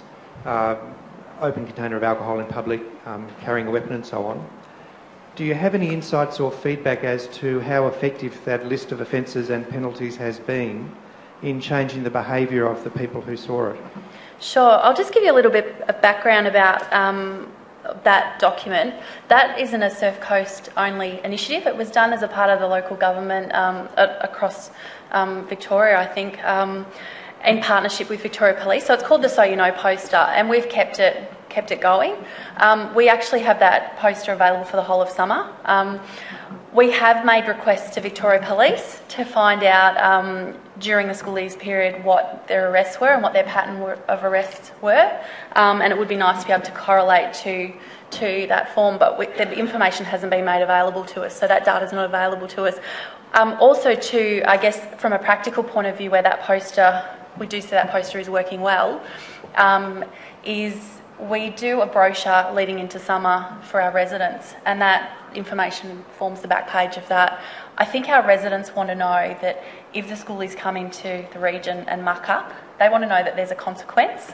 So I guess not directly, we don't know the impact it's having, but we do know that the poster helps in other circumstances, so we keep it going and update it every year. Well, thank you. Cindy, do you have some questions? John. Can you hear me now? Yeah.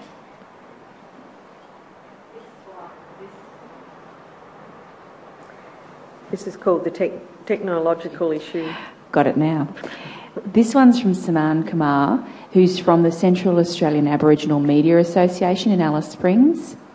They've flagged that AOD has been a major issue up there, and there's been a few campaigns by different organisations, but they'd like to know if there's anything specifically happening from any of you or anything you know about in the NT. I was just wondering, Jeff, the Good Sports program in the NT, did you want to talk about it? Well, the Good Sports program is working in 3 Aboriginal communities around Alice Springs. And that's, I think that's a promising start. So I suppose we could refer people to the Good Sports staff in the Northern Territory. I'm not aware that there's much else happening apart from that. I think, can I just rephrase the question? So what are we doing around prevention? I think what the evidence is showing us is there's a lot of work that has been done on stopping supply. So it has been about, we want dry environments, dry communities, and there is very little that has been sustained over a period of time that we can get evidence from, and Matthew, you might want to talk about this as well, is that little that we can get evidence from to show that it has worked in sort of primary prevention. So we would love to hear of the stories that would come out of Queensland, Northern Territory, Western Australia around what is happening in the Australian and Torres Strait Islander peoples and in that area. But Matt, is there anything you wanted to add? I think one of the case studies in the booklet is from the NT. Kate, correct me if I'm wrong. Or can be made available. So there is some good work being done up there around alcohol, so we're happy to provide that if it's not in the booklet.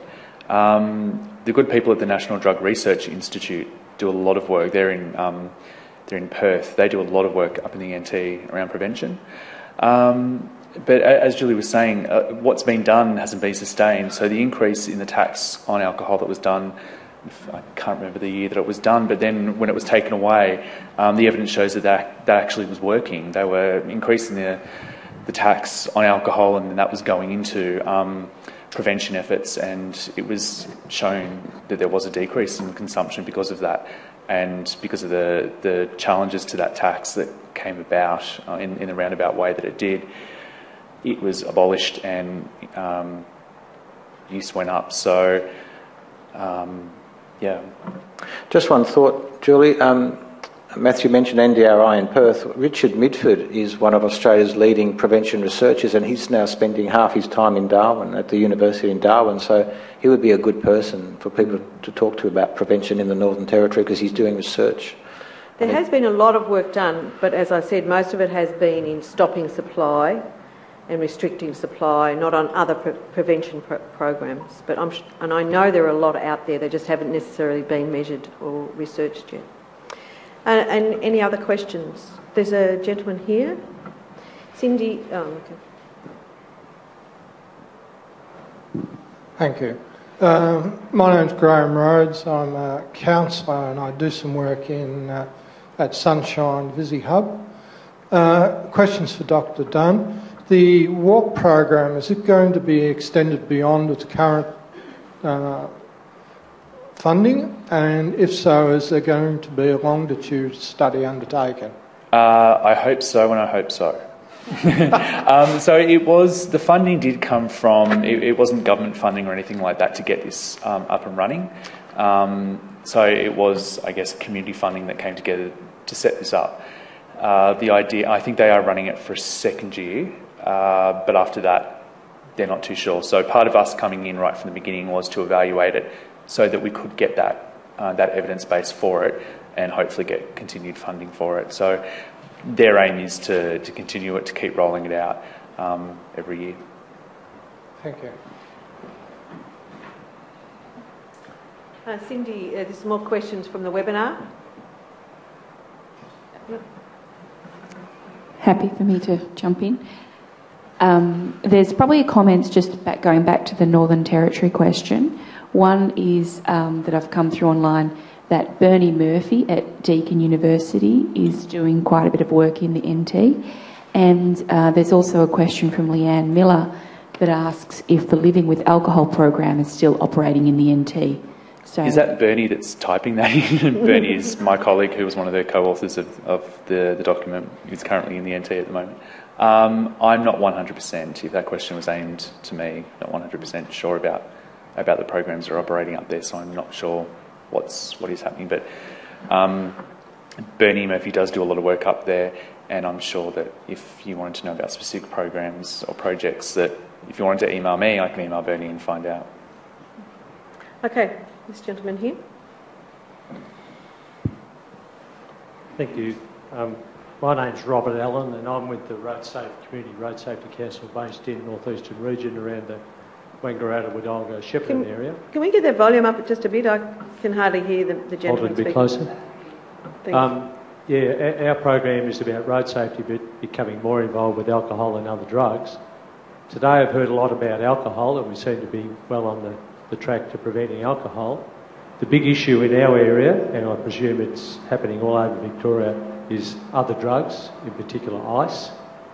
And I'm thinking with Julie's analogy that with ice in our area, we're finding the people in the river. We haven't fixed the hole. I'm wondering, are there any thoughts about the illegal drugs and how we're going to fix the hole in the bridge? Well, would you like me to respond? I'm happy. Yeah, sure, but I would actually like everyone. Would you be comfortable? Perhaps Simone also, just to follow on from that, you've done a lot of great work at Surf Coast with the schoolies, but I wonder how many schoolies in that environment are introduced to illicit drugs other than alcohol. Sure. I'm happy to start. I guess I can answer that question in two parts. One of the other case studies in the document is for an initiative that was also run on the Surf Coast Shire called Barbecue and Beats. I guess the way I describe my role is I have resident youth, where I'm in charge of initiatives for our resident youth, and Schoolies sits with our visiting youth. So the ICE question relates to probably how we'd approach it more with our resident youth. We just recently ran our data. We hear exactly what you said, is there's concerns about ICE. We recently ran our data on, we ran ambulance data, police data, and we asked one of our drug and alcohol services about what they see as the ICE issue. And by far, alcohol, it went alcohol, cannabis, amphetamines in that order, which was I guess it's given us a position of when we approach an issue, we're looking at it holistically. So we don't actually separate drug and alcohol when we do initiatives. Something that we created, which was Barbecue and Beats, we don't have a youth centre on the Surf Coast Shire. So young people, we don't have a drop-in centre. So what we actually did was we take Barwon Youth's drug and alcohol worker with us, and once a week we were visiting the skate parks with a barbecue and a PA system, and we cook the kids a barbecue, and we have a drug and alcohol worker at that skate park where the young people are based. In terms of schoolies and how many young people are being exposed to illicit drugs, we know it's a time of experimentation, and that's why we have the drug and alcohol workers on the street at that time. So in terms of how many people went to schoolies and tried something for the first time, I can't tell you that, but for a lot of kids it's their first time away from home, and it's their first time away unsupervised. So we're not naive, and that's why we have the support there on the ground. Matthew, the question is probably more about how do we go upstream and how do we stop the take-up of drugs in the first place. And I just wondered, and through your research and the work that you have done, I know Jeff will be able to answer this question as well. So is there anything that you want to comment around that and any findings that you know of? So the Climate Schools project that I mentioned around alcohol, there's been ones around cannabis and ones around ecstasy as well. And they're same deal, embedded into the school curriculum online, so all the kids get the same message. When you look at data around when people are first trying substances, alcohol and tobacco are always the first ones, and then it's usually cannabis, and then it becomes the other drugs. So yes, they are an issue, but they tend to be an issue later, so around 18, 19, if people are going to start using them. We also know that people will, as they get older, tend to drop off using those substances. It becomes an issue of when do you start exposing young people to those messages. So when my colleagues at NDARC did the climate schools and they did the ecstasy one, it was about when do you start exposing them to something that they may not actually never find out about until they're older anyway. And so if I had a pot of money and I was going to spend it on some sort of prevention, yes, those substances are an issue, but I'm probably going to get more bang for my buck going for something else that more kids are using, if we're going to look at the issue of youth, rather than the niche, what I'm going to call niche drugs, because just not that many of them are using them. And when they do start, they're not in the environments that we can get a large number of them. So if you're looking at someone who's 18, they're probably no longer at school. So how do we target them? And if they are having more contact with their friends who might be using those substances, how do we combat those positive messages, if you want to call it, than the negative ones? Because a lot of people, and I'm going to be honest about this, I do education with young people, you've got to be upfront. And you say, a lot of you, if you do try some of these substances, actually won't have real harm from them. So, but you can't pick and choose when you're going to have that real harm or not. With alcohol, you probably are. You saw the pictures that Simone put up about the kids lying on the floor with beer bottles around them. So it's about, if you have a pot of money, and money is becoming scarce now around to do these things, I would probably aim it towards alcohol, but hopefully those messages, even though it's not about meth or ecstasy or something, might carry over. Thank you. Jeff, what are some of the things that we could do around protective factors and reducing the risk and take-up? Yeah, thanks. That's a really great question, Robert. I think we know who the most vulnerable people in our community are likely to be.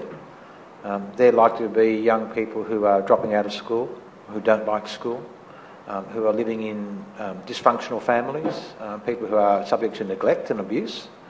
And I don't think we do enough to support those families and those young people. And that's where we should be directing our prevention, a lot of our prevention efforts. And I think that's what we need to be saying to politicians. Schools do a good job, I think, in educating young people about alcohol and drugs. And they do their best to help a lot of those young people in those difficult circumstances, but I don't think they get enough support. So I'd like to see much more preventative work done with young people and their parents who are dealing in difficult circumstances, because we know they are much more likely to be attracted to using not only alcohol and cannabis, but drugs such as methamphetamine. The other thing I'd say, though, is that we have been here before. In 2006, we did have a spike, or an epidemic, as it was called, in ice use, and then it sort of declined. And that will happen, I think, again. As people understand the dangers and risks of ice use, it will decline and something else will take its place. 6 months ago, we were all excited about new psychoactive substances like the synthetic LSD, synthetic cannabis. Now, today, it's ice. But I suppose that's the point, though. Regardless of the drug, we know who the most vulnerable people are, and that's where we should be concentrating. And I think also, going back to the point that I was making before, when you're talking about ice and everything like that, I'd be much more concerned about over-the-counter and prescription substances at the moment with young people, which don't get all that much coverage until something really bad happens. So we're talking about ice at the moment, but what young person can afford the $200, $300, $400 for a point of crystal meth when there's a lot of stuff floating around at home? So that's something that we need to remember as well. Can I just add in, Julie, that and it also shows the importance of the work that Simone does around schoolies and the work that Robin's doing in the sporting clubs, because those programs provide people with support. Sporting clubs are really important for providing people with things to do and people to meet and to socialise in safe circumstances. And so all of that is really great prevention, and the work that teachers do in supporting young people and keeping them at school is really great prevention, apart from the fact that it's for providing them with a safe pathway to the future. So we shouldn't forget all of that great work that's being done, which may not be drug focused, but it has an impact on drug use. And we also recently started a road and community safety group up in Lorne, and one of the things we sort of came to a realisation very quickly is none of these issues are in isolation. So an ICE user isn't just having issues with ICE. There may be family breakdown, there might be unemployment, mental health. So that's another reason why we try and take a holistic approach and look at all issues when we can. Also, it's a resourcing-based situation. If you run an initiative for each item, that's all you're doing. You're not celebrating some of the positive things that are happening in youth. You're not working on infrastructure, things like that. So that would be my advice to a road safety committee: is look at your issues holistically. It's not just a single issue. Robin, I recently went to Sale to do a presentation for a forum on ICE, and a number of people came up to me afterwards and said, "Well, how can we get started? What can we do?" And I had a number of suggestions, and one of them was make sure your sporting clubs are good sports clubs, and work with learning networks and employment networks, because we know that the longer that people stay in school and the more they're engaged through employment, the less likelihood the take-up of and misuse of drugs. But Robin, do you have in your good sports club, because we know that we're talking about illegal drugs now to an extent, do you have a policy around people's behaviour in intoxication of whether it's alcohol or something else? We do, but it really falls pretty much in line with the alcohol. So ours is an awareness and a code of conduct. So we actually have a policy that addresses that, but it's not specific to any particular substance. It's really quite. It really looks more at the behaviours that they then demonstrate. Thank you. Sorry, Jen, behind you there's a gentleman who would like to ask a question. Could you hand the mic to him, please? You've got two Twitter questions. Okay, sorry. Thank you. I assume you gave me priority because of my good looks. Why else? Why else? Greg Shipper's my name. I represent an organisation called Drug Reform Australia, a political organisation that tried to make this issue political at the last election. I have a question for Jeff, and I was most interested in the recommended legislative changes that you suggested for tightening, I guess, and controlling alcohol. It's a little ironic at the other end of the spectrum. The legislation for drugs is a total prohibition and criminal sanctions. So my question to you is, what recommendations would you have in terms of legislative top-down changes to, I guess, prevent and mitigate the harms of illicit drug use? I think it's a good question, Greg. I think in the first place, we would like to see a decriminalisation of drug use, in the sense that we don't want young people who are using illicit drugs to suffer very onerous penalties. We don't want to see people going to jail. We would rather see people who would like to see an approach taken in Portugal and in other European states, where people who come to attention for using illicit substances are assessed, so to determine whether they are experimenting, to determine whether it's sort of light use, or whether they are using in a more aggressive or intensive way, and in that case they are referred to education or treatment, as the case may be. We don't want to see people, as I say, sentenced to jail, because that doesn't do anything for their drug use.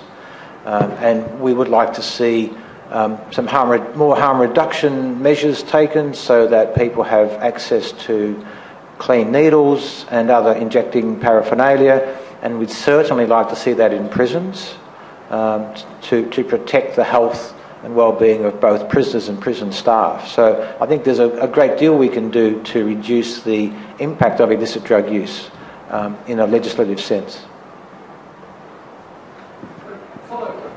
A small question, and the simple question is, how do we do that as a group, as an organisation, as people involved in this discussion?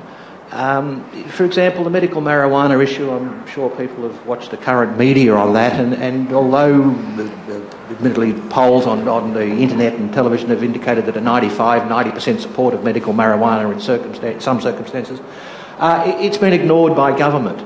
All of these measures you speak of are hardly getting the ear of government. So my question is simply the question of how do we do that? Look, I think the issue of medical marijuana is on the agenda. As you know, Greg, New South Wales had a parliamentary inquiry last year.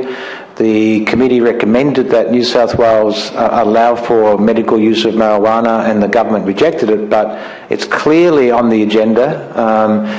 Calls are increasing. My concern with medical marijuana, we support medical marijuana or cannabis provided for medical purposes, but it has to be a lot stricter than we see in the United States, where virtually in many states you simply tell your doctor that you're in pain and you get a prescription for cannabis. We think that it should be available for prescription for a limited number of diseases and conditions where it really is indicated. So yes, there is a case for it. We support it, but it has to be limited and not simply a de facto legalisation. I think the question is not around the actual issue itself. The question is around how do we get legislation change, and do we keep banging on the doors? Do we just? I think, Jeff, are we continually saying the same thing over and over? Do we all in unison keep saying the same thing over and over? Do we get the champions like one person, or does it take a village? Like, what is it that we need to do to get those legislative changes? That's the question, regardless of what the issue is, I think. Yeah, look, I think it obviously is about garnering community support and finding champions at different levels of society to do that. And as I say, I think there is movement taking place. I mean, we had politicians in New South Wales who recommended medical marijuana. So I think it is a matter of continuing to make that case.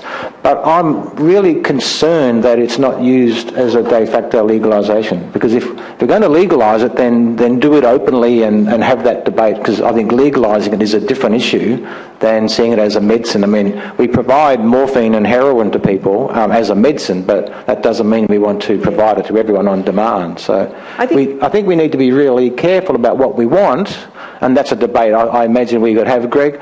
But we need to have a community debate, and I think that is taking place, and it's a matter of maintaining the pressure for the debate and seeking opportunities and holding perhaps community forums and encouraging our politicians to take part.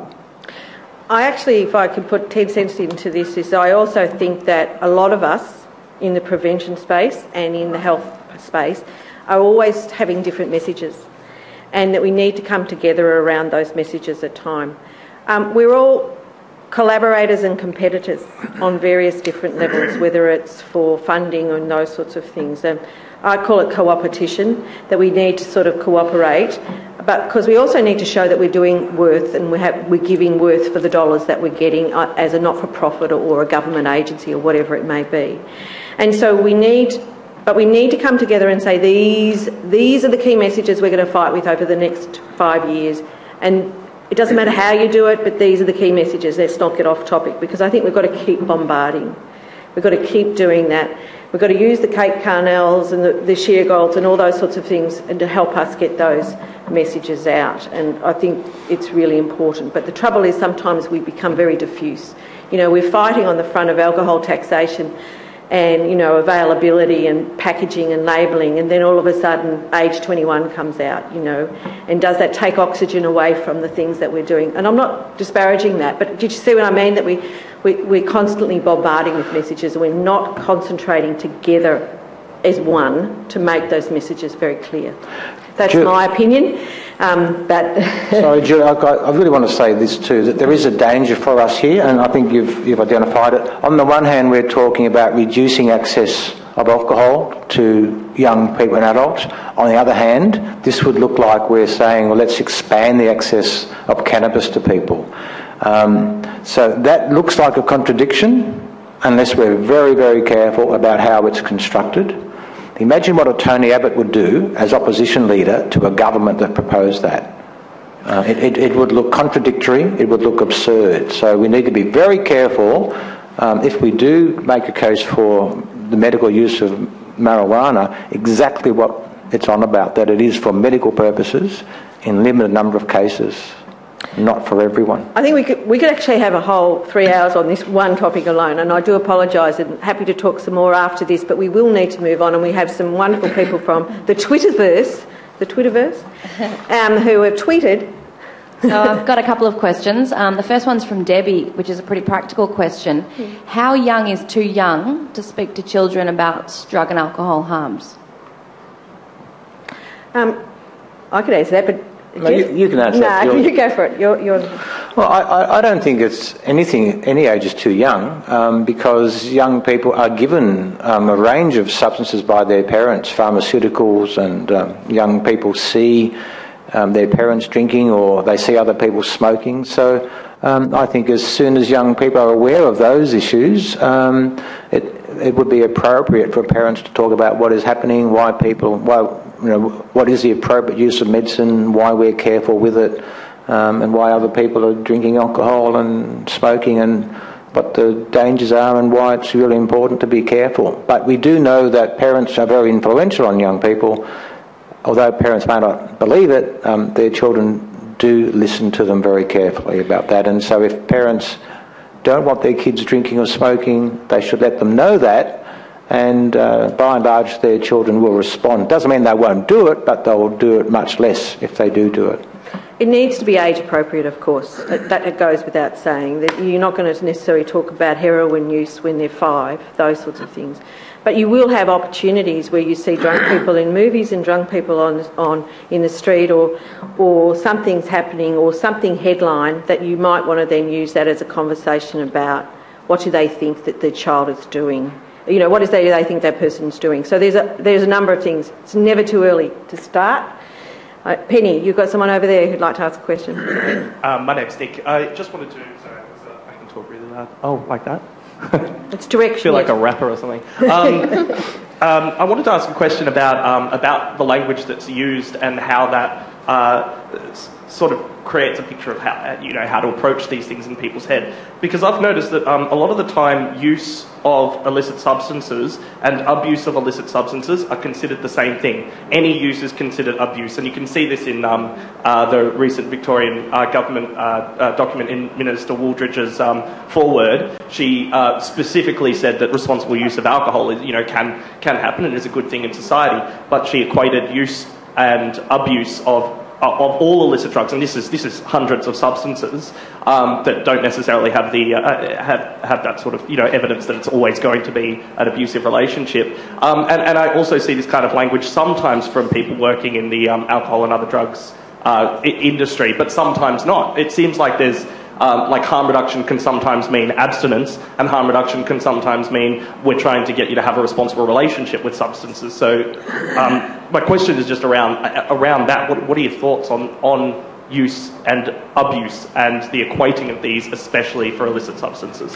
My thoughts, and they're purely my thoughts, but in the research world, there is a push to use things that don't stigmatise, or words that don't stigmatise, so the word use is preferable. I think in the United States they have to use the word abuse because the policy is of drug abuse. But I agree, it's my preference when I'm using the word. I don't say abuse, particularly to young people, because you never know who's in the room with you. And even if it's to a group of 14-year-olds or 15-year-olds, if you say cannabis abuse, there could be one kid that's sitting in the room that's smoked a joint or used a bong, and I went to Cronulla High School, so, that was happening. Hi, Cronulla. But you don't want to stigmatise people who are in the room because they may have used it once and never going to use it again, but if you say you are a cannabis abuser, they shut down to any message that you've got after that. And that's what I find when you're talking to... I've done work with athletes, I've done work with young people. As soon as you start using words that they're not using or they don't identify with or that stigmatise them, they will shut off and they will never listen to you again. And that's why if you say, if you use ecstasy, you will die, there could be someone in the room or multiple people, especially if they are of that 18 to 24 where they're at risk, they've possibly already used it. And the bad experience that they've had might have been the come down that you get from using it that everyone has. So if you're saying you will use this and you will die, they shut off and they never listen to you again. So it's my preference whenever I'm writing either papers or giving talks to use the word use, but there is risky use or, words around that. So that's just my opinion. Any other questions? We're going to slowly wrap up the questions, but yes. Jackie Golner in the city of Mandu in WA is currently working with the state government, health promotion officers, to identify a community response to address youth alcohol officers. They're working with the WA Police and a range of other organisations, and they're running a workshop soon to drill down to find out what gaps there are within the programs and so forth. They anticipate there might be a focus working with parents of very young children, and they want to sort of work on changing attitudes about saying no to alcohol before 18. They were looking for tips or pointers, pitfalls, or anything that the panel might offer before they kick off the program. So I guess any lessons learned, things you might do differently, things you do the same? Oh, that's a good question.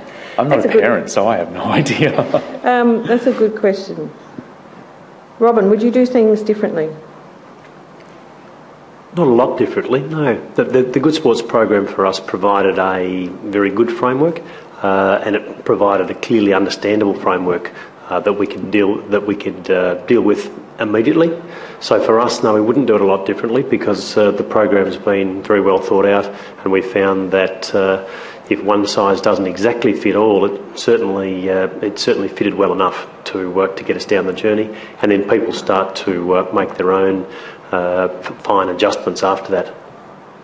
Simone, do you want to add anything? Yeah, sure. I guess it was sort of touched on a little bit earlier by the audience, but I guess the most challenging thing I find in my position is how do you engage the unengaged? So it's the kids that are in school, the kids are in school. It's the kids at the skate park, I know they're at the skate park. Our young leaders, they're involved. The parents that are ringing me to say, I'm worried about my child at school but like you mentioned, we know who our vulnerable people are, but how do I find those vulnerable people? Because they aren't employed. They're not, the young people, there's not employment.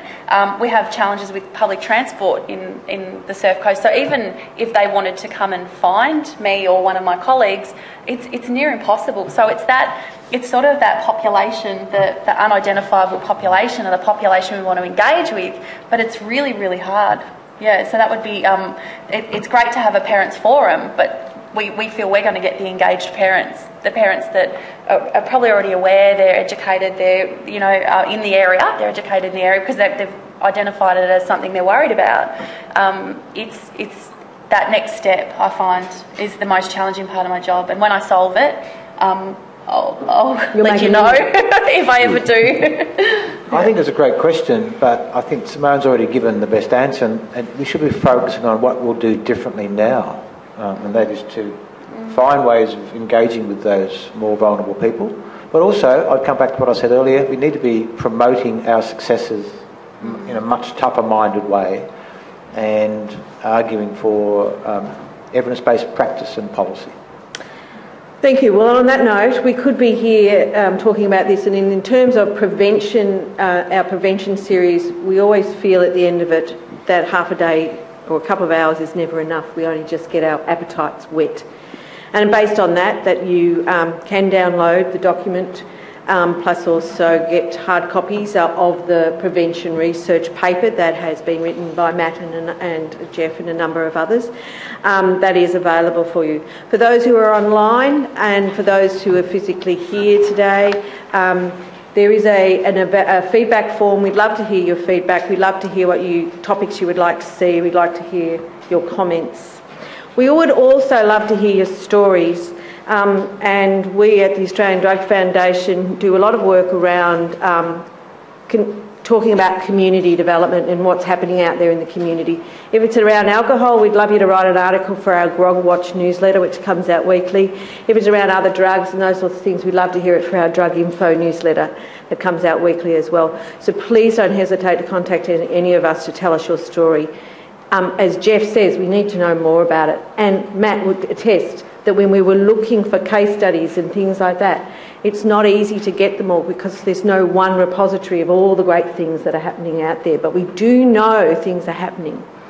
The other thing is that I'd like to thank all the speakers. I thank Matt especially for the time and the energy that they've put in. So thank you very much for here. And we have a drug of choice, which is chocolates, and to give to you. And thank you very much for that.